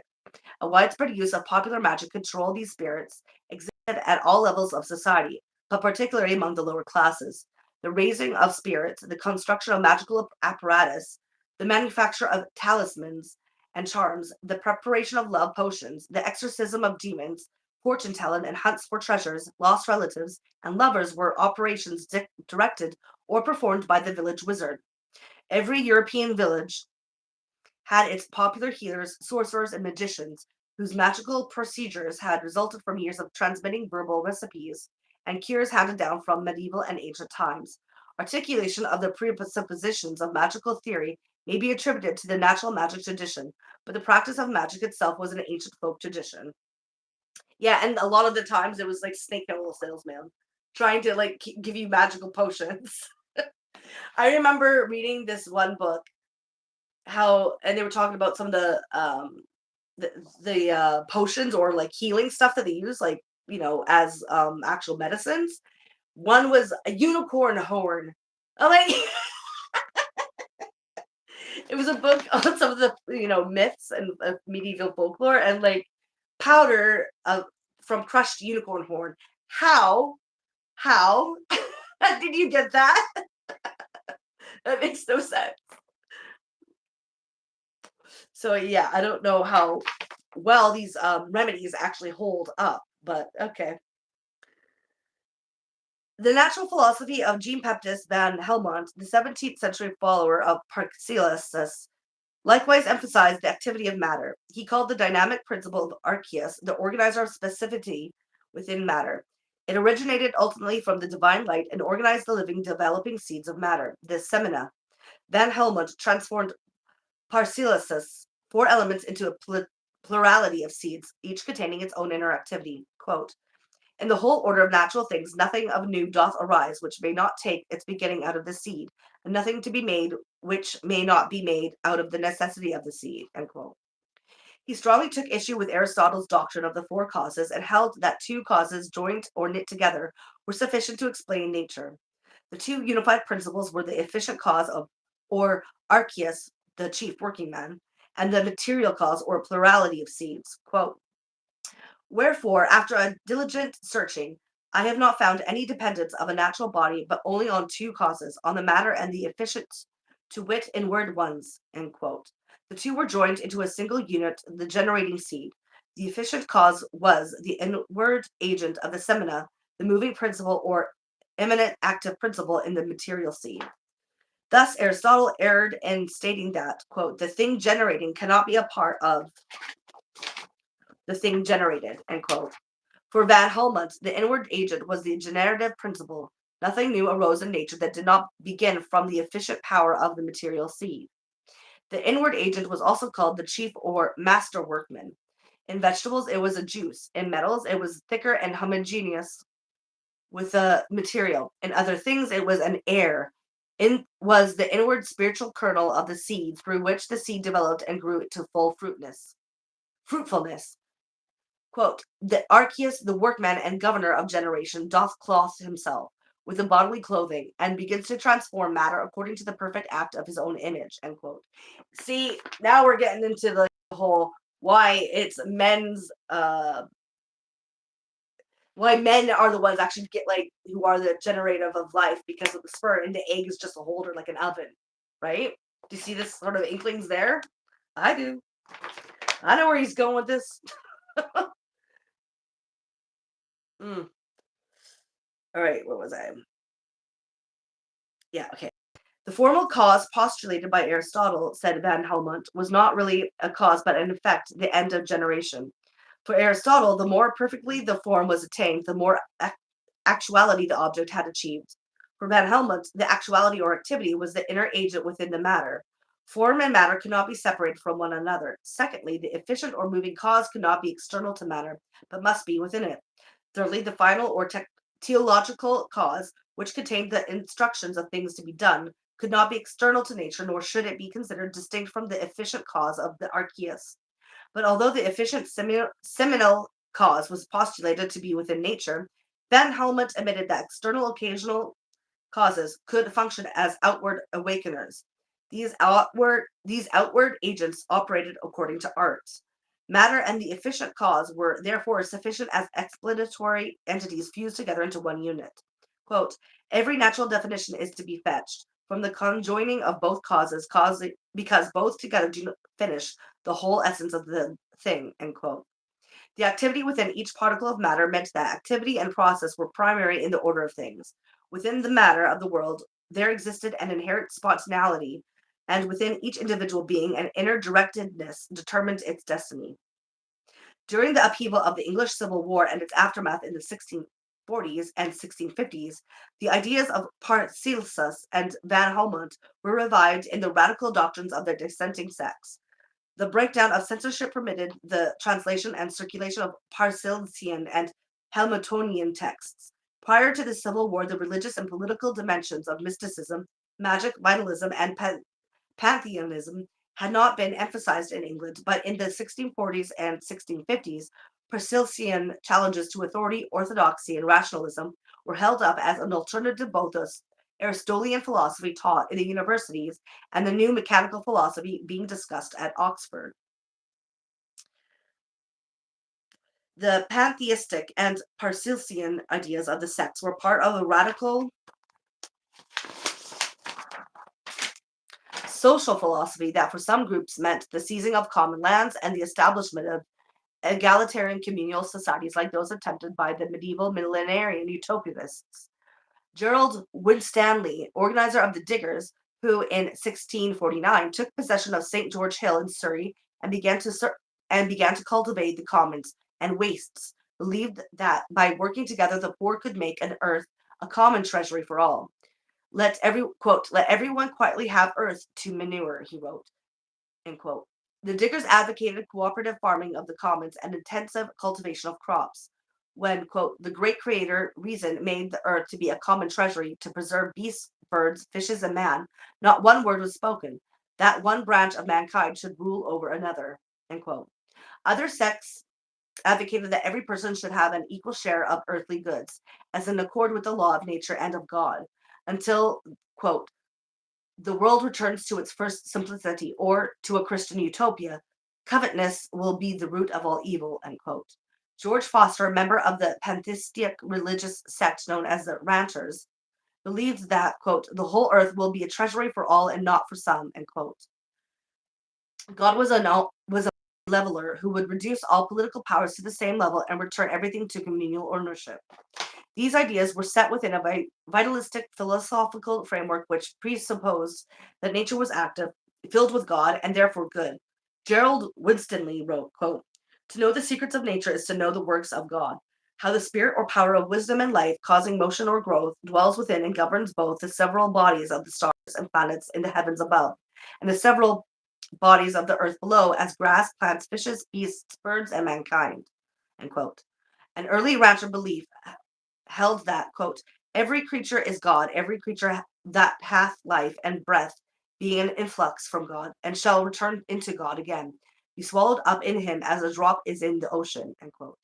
Jacob Bethune, a rancher writing in 1650, agreed that, quote, God is in everyone and every living thing, man and beast, fish and fowl, and every green thing, from the highest cedar to the ivy on the wall. God is in this dog, this tobacco pipe.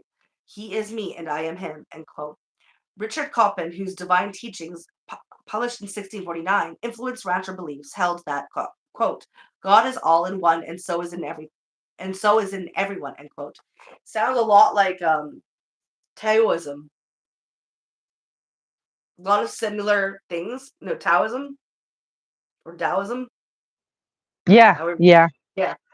Well, there's like two like modes of thought, religiously speaking. There's like that one where all is one, and then there's the one where you are separate from God. Yeah. Because Taoism also has elements and stuff like that, but the belief in these elements too, which is really interesting. Yeah. Where was I? Okay. The sects pushed the radical ideas even further by undermining the basis for the patriarchal family. For the familists, members of the family of love, a pantheistic sect emphasizing tenderness and quiet sympathy, founded in 1580, marriage was changed from a sacrament to a contract, and divorce became simply a matter of dissolution before the congregation. The Diggers advocated marriage based solely on love, regardless of stational property. The ranchers challenged monogamy and believed that wives could be held in common. At rancher and Quaker meetings, stripping to nakedness in church. Whoa. Wait a minute. Yeah, this should be fun. That escalated quickly. Yeah. Meetings, stripping to nakedness in church as a symbol of resurrection was not uncommon, and sexual freedom for both men and women was broached. Yeah, but that's creepy. Keeping wives in common is not sexual freedom for women. Those two things are not the same. Wow. Yeah, I know. It's different, but it's not liberating. Right. So there you go. Like private property versus public property. Yeah, right? Right? That's all that is. Right? There we go. It's like re-emerging itself. Because obviously women are property. The debate is over what kind.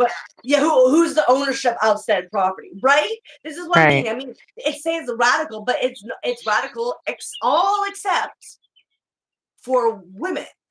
Right. And that's something that I think we're going to get into.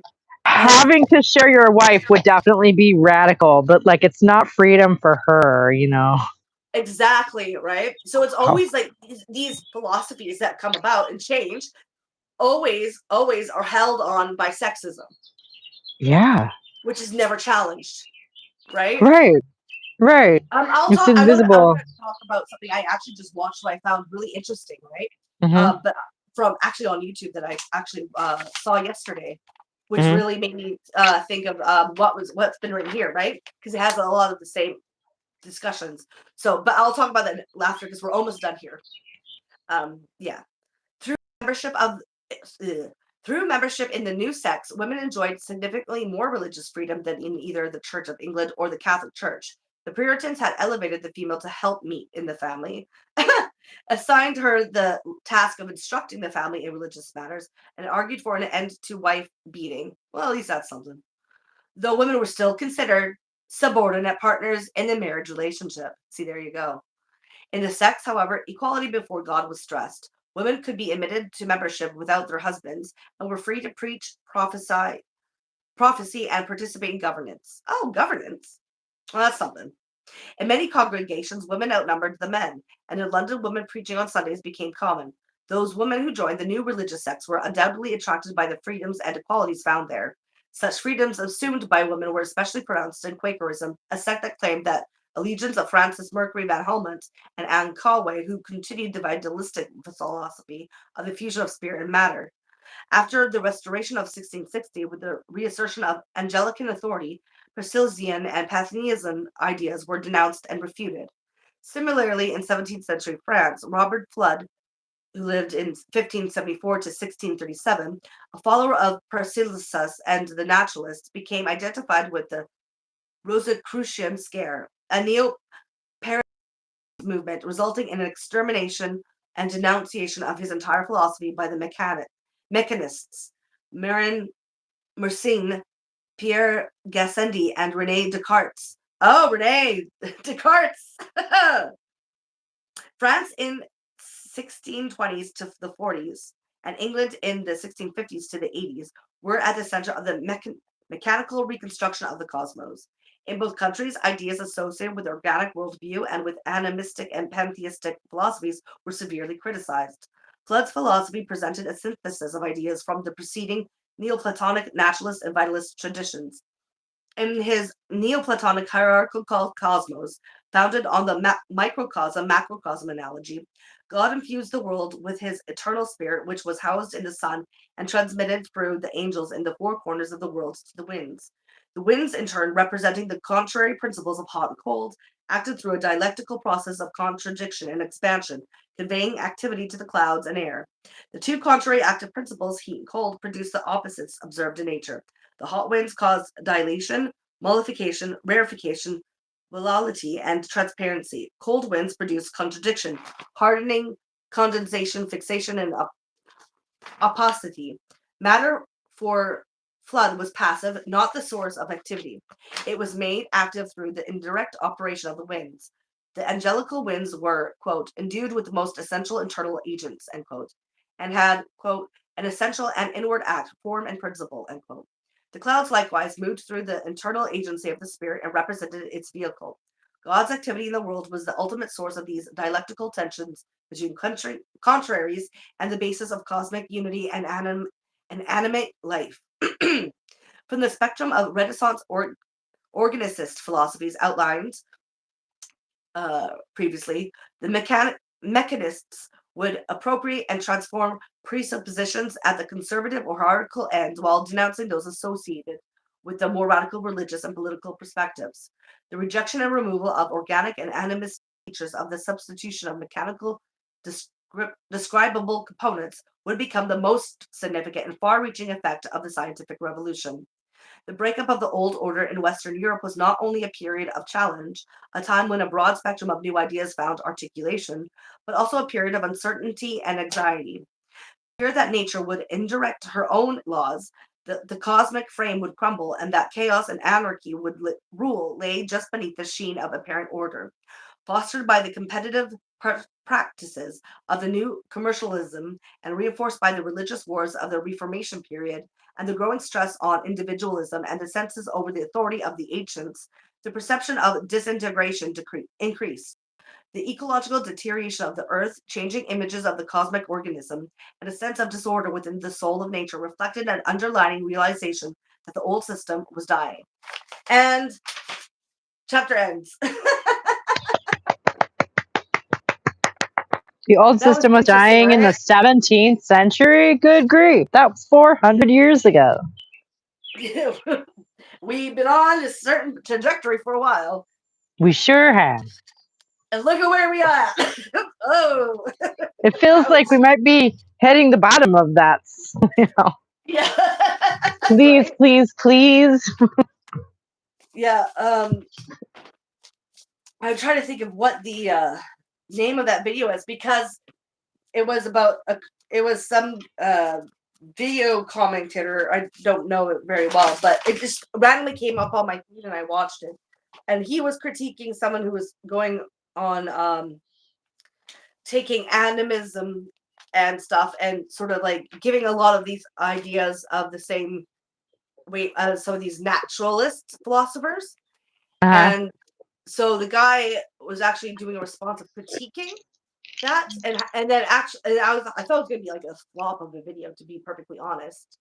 Yeah. But then he by closer to the end brought up the aspect of female sexism being actually attributed to being the reality of not of equality, but because you're still based on this very succinct sexism idea, and that you're just redistributing old ideas of nature, but through sexist ideology, right? Mm-hmm. Which was interesting because I was like, oh, right, because I'm gonna actually like took the time to really like look at these philosophers and see some of the contradictions of their equality, right? Yeah, that sounds really interesting. How it's been just a way to justify certain people changing hands of power, but still ownership of that hierarchical power, and that's based first upon the women. Yeah. So you know what I mean? So I'm just gonna look for the name of that video. Okay, yeah, I would love to watch that. If you can send me the link, I would so love to watch that. Yeah, I'll see if I can also see the video here, so I can just at least say it. The video, if anyone's interested, they can maybe look that up. It's on YouTube, so right. Yeah. Okay, hurry up. I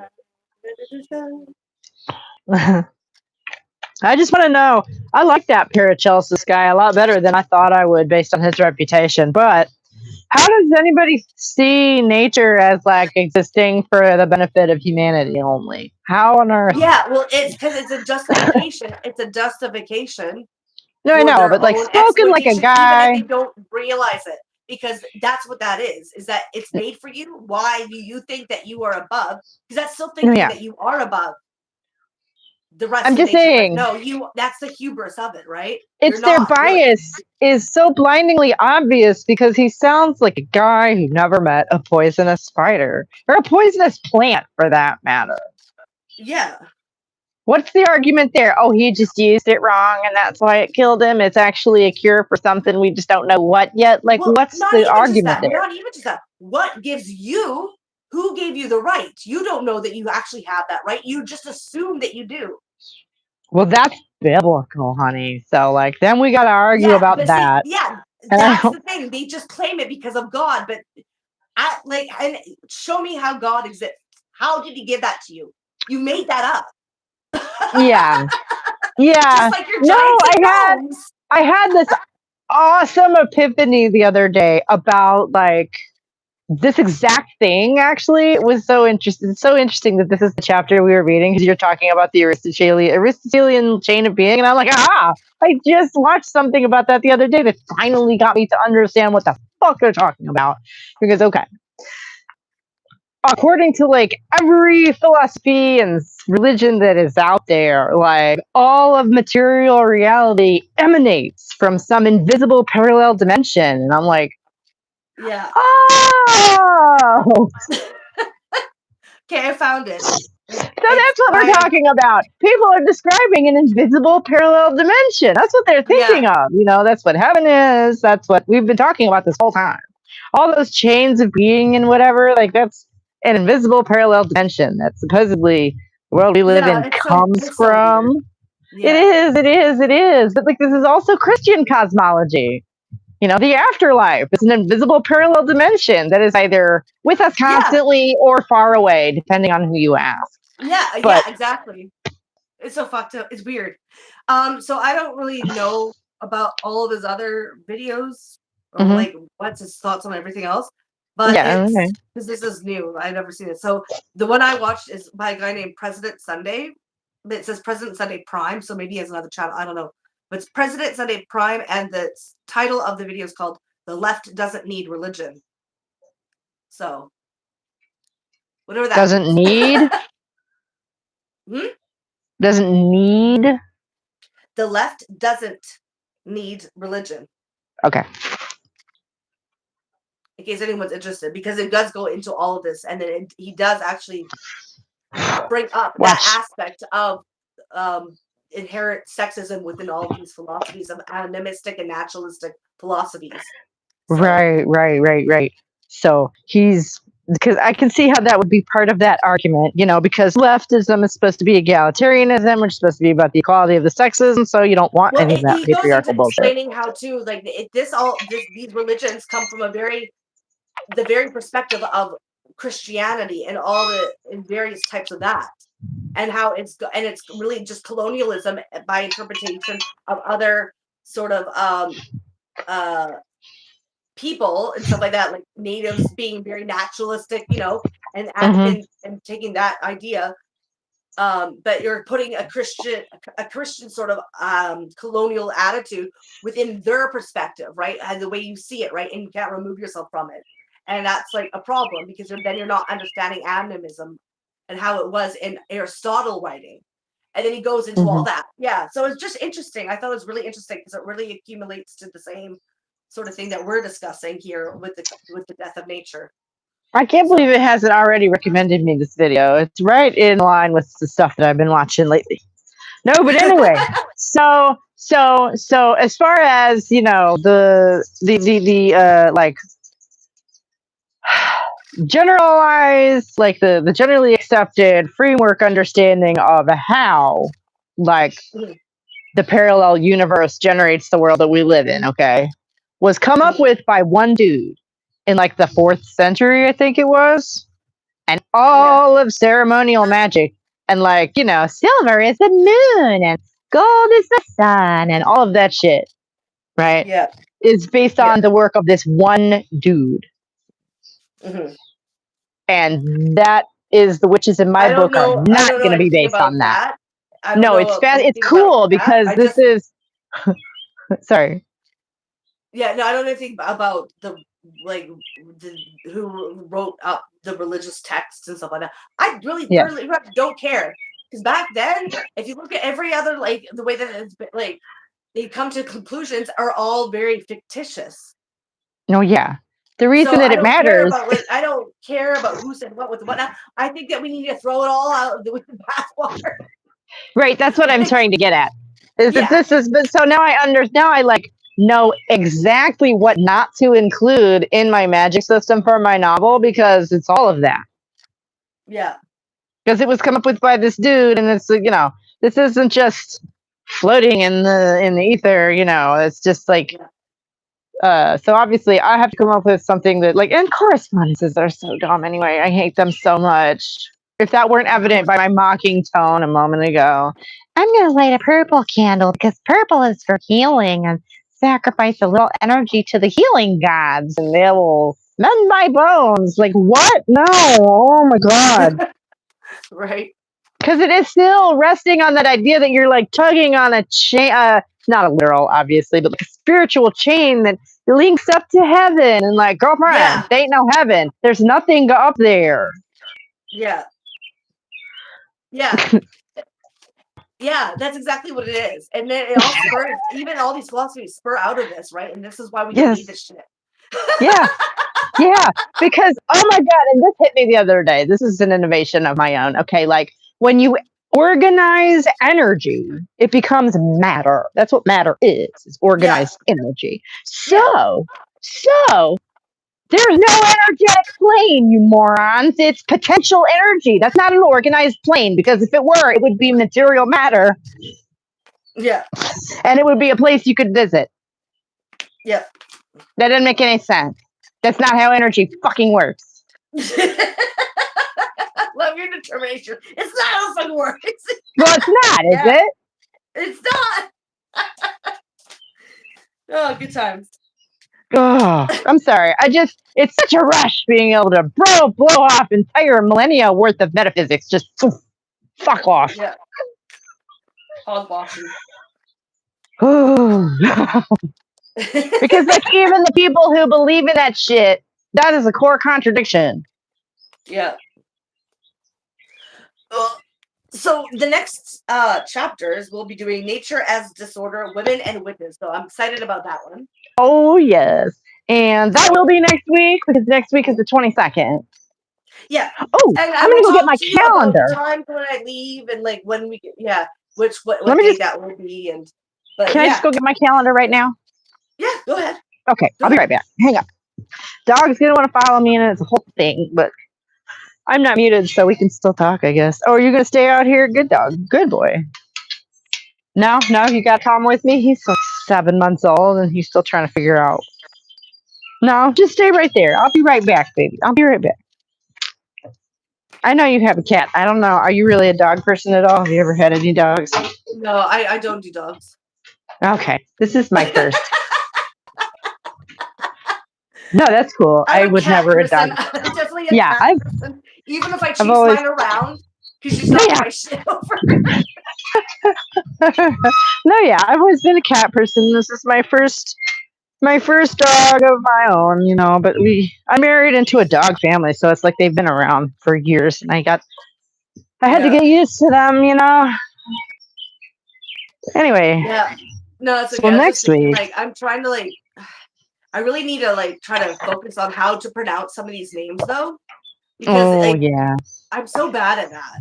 Because some of them are really. When I'm reading something, I don't need to know how to pronounce it to read it and understand it, right? Right. But trying to say it out loud, trying to say all these names that are not English names. Right. Blah, blah, blah, blah, blah, trying to get it out right, trying to fucking at least have a little bit of stimulants to the actual pronunciation. Well, and you know, I mean, a lot of them are French and Italian, and you know, I cheat a little bit in that I literally took French and Italian diction in college. I did not. I don't know how to. I know most people did not. Most people. Know Latin diction. I don't know. Yeah. I mean, Latin. Yeah. Italian diction. I can still a little bit get some of that. When you see C and I, that's a chi. I know. Right. Right. Spanish and Italian. Part, like, for the most part, I don't know how to pronounce these fucking bitches' names, and it's fucking trying to say it out loud. Oh my god. Like, oh. You've been doing so well with the German ones, I will say, because they're really difficult sometimes. Oh, really? Okay, yeah. Good. So I know German too, I guess, it seems.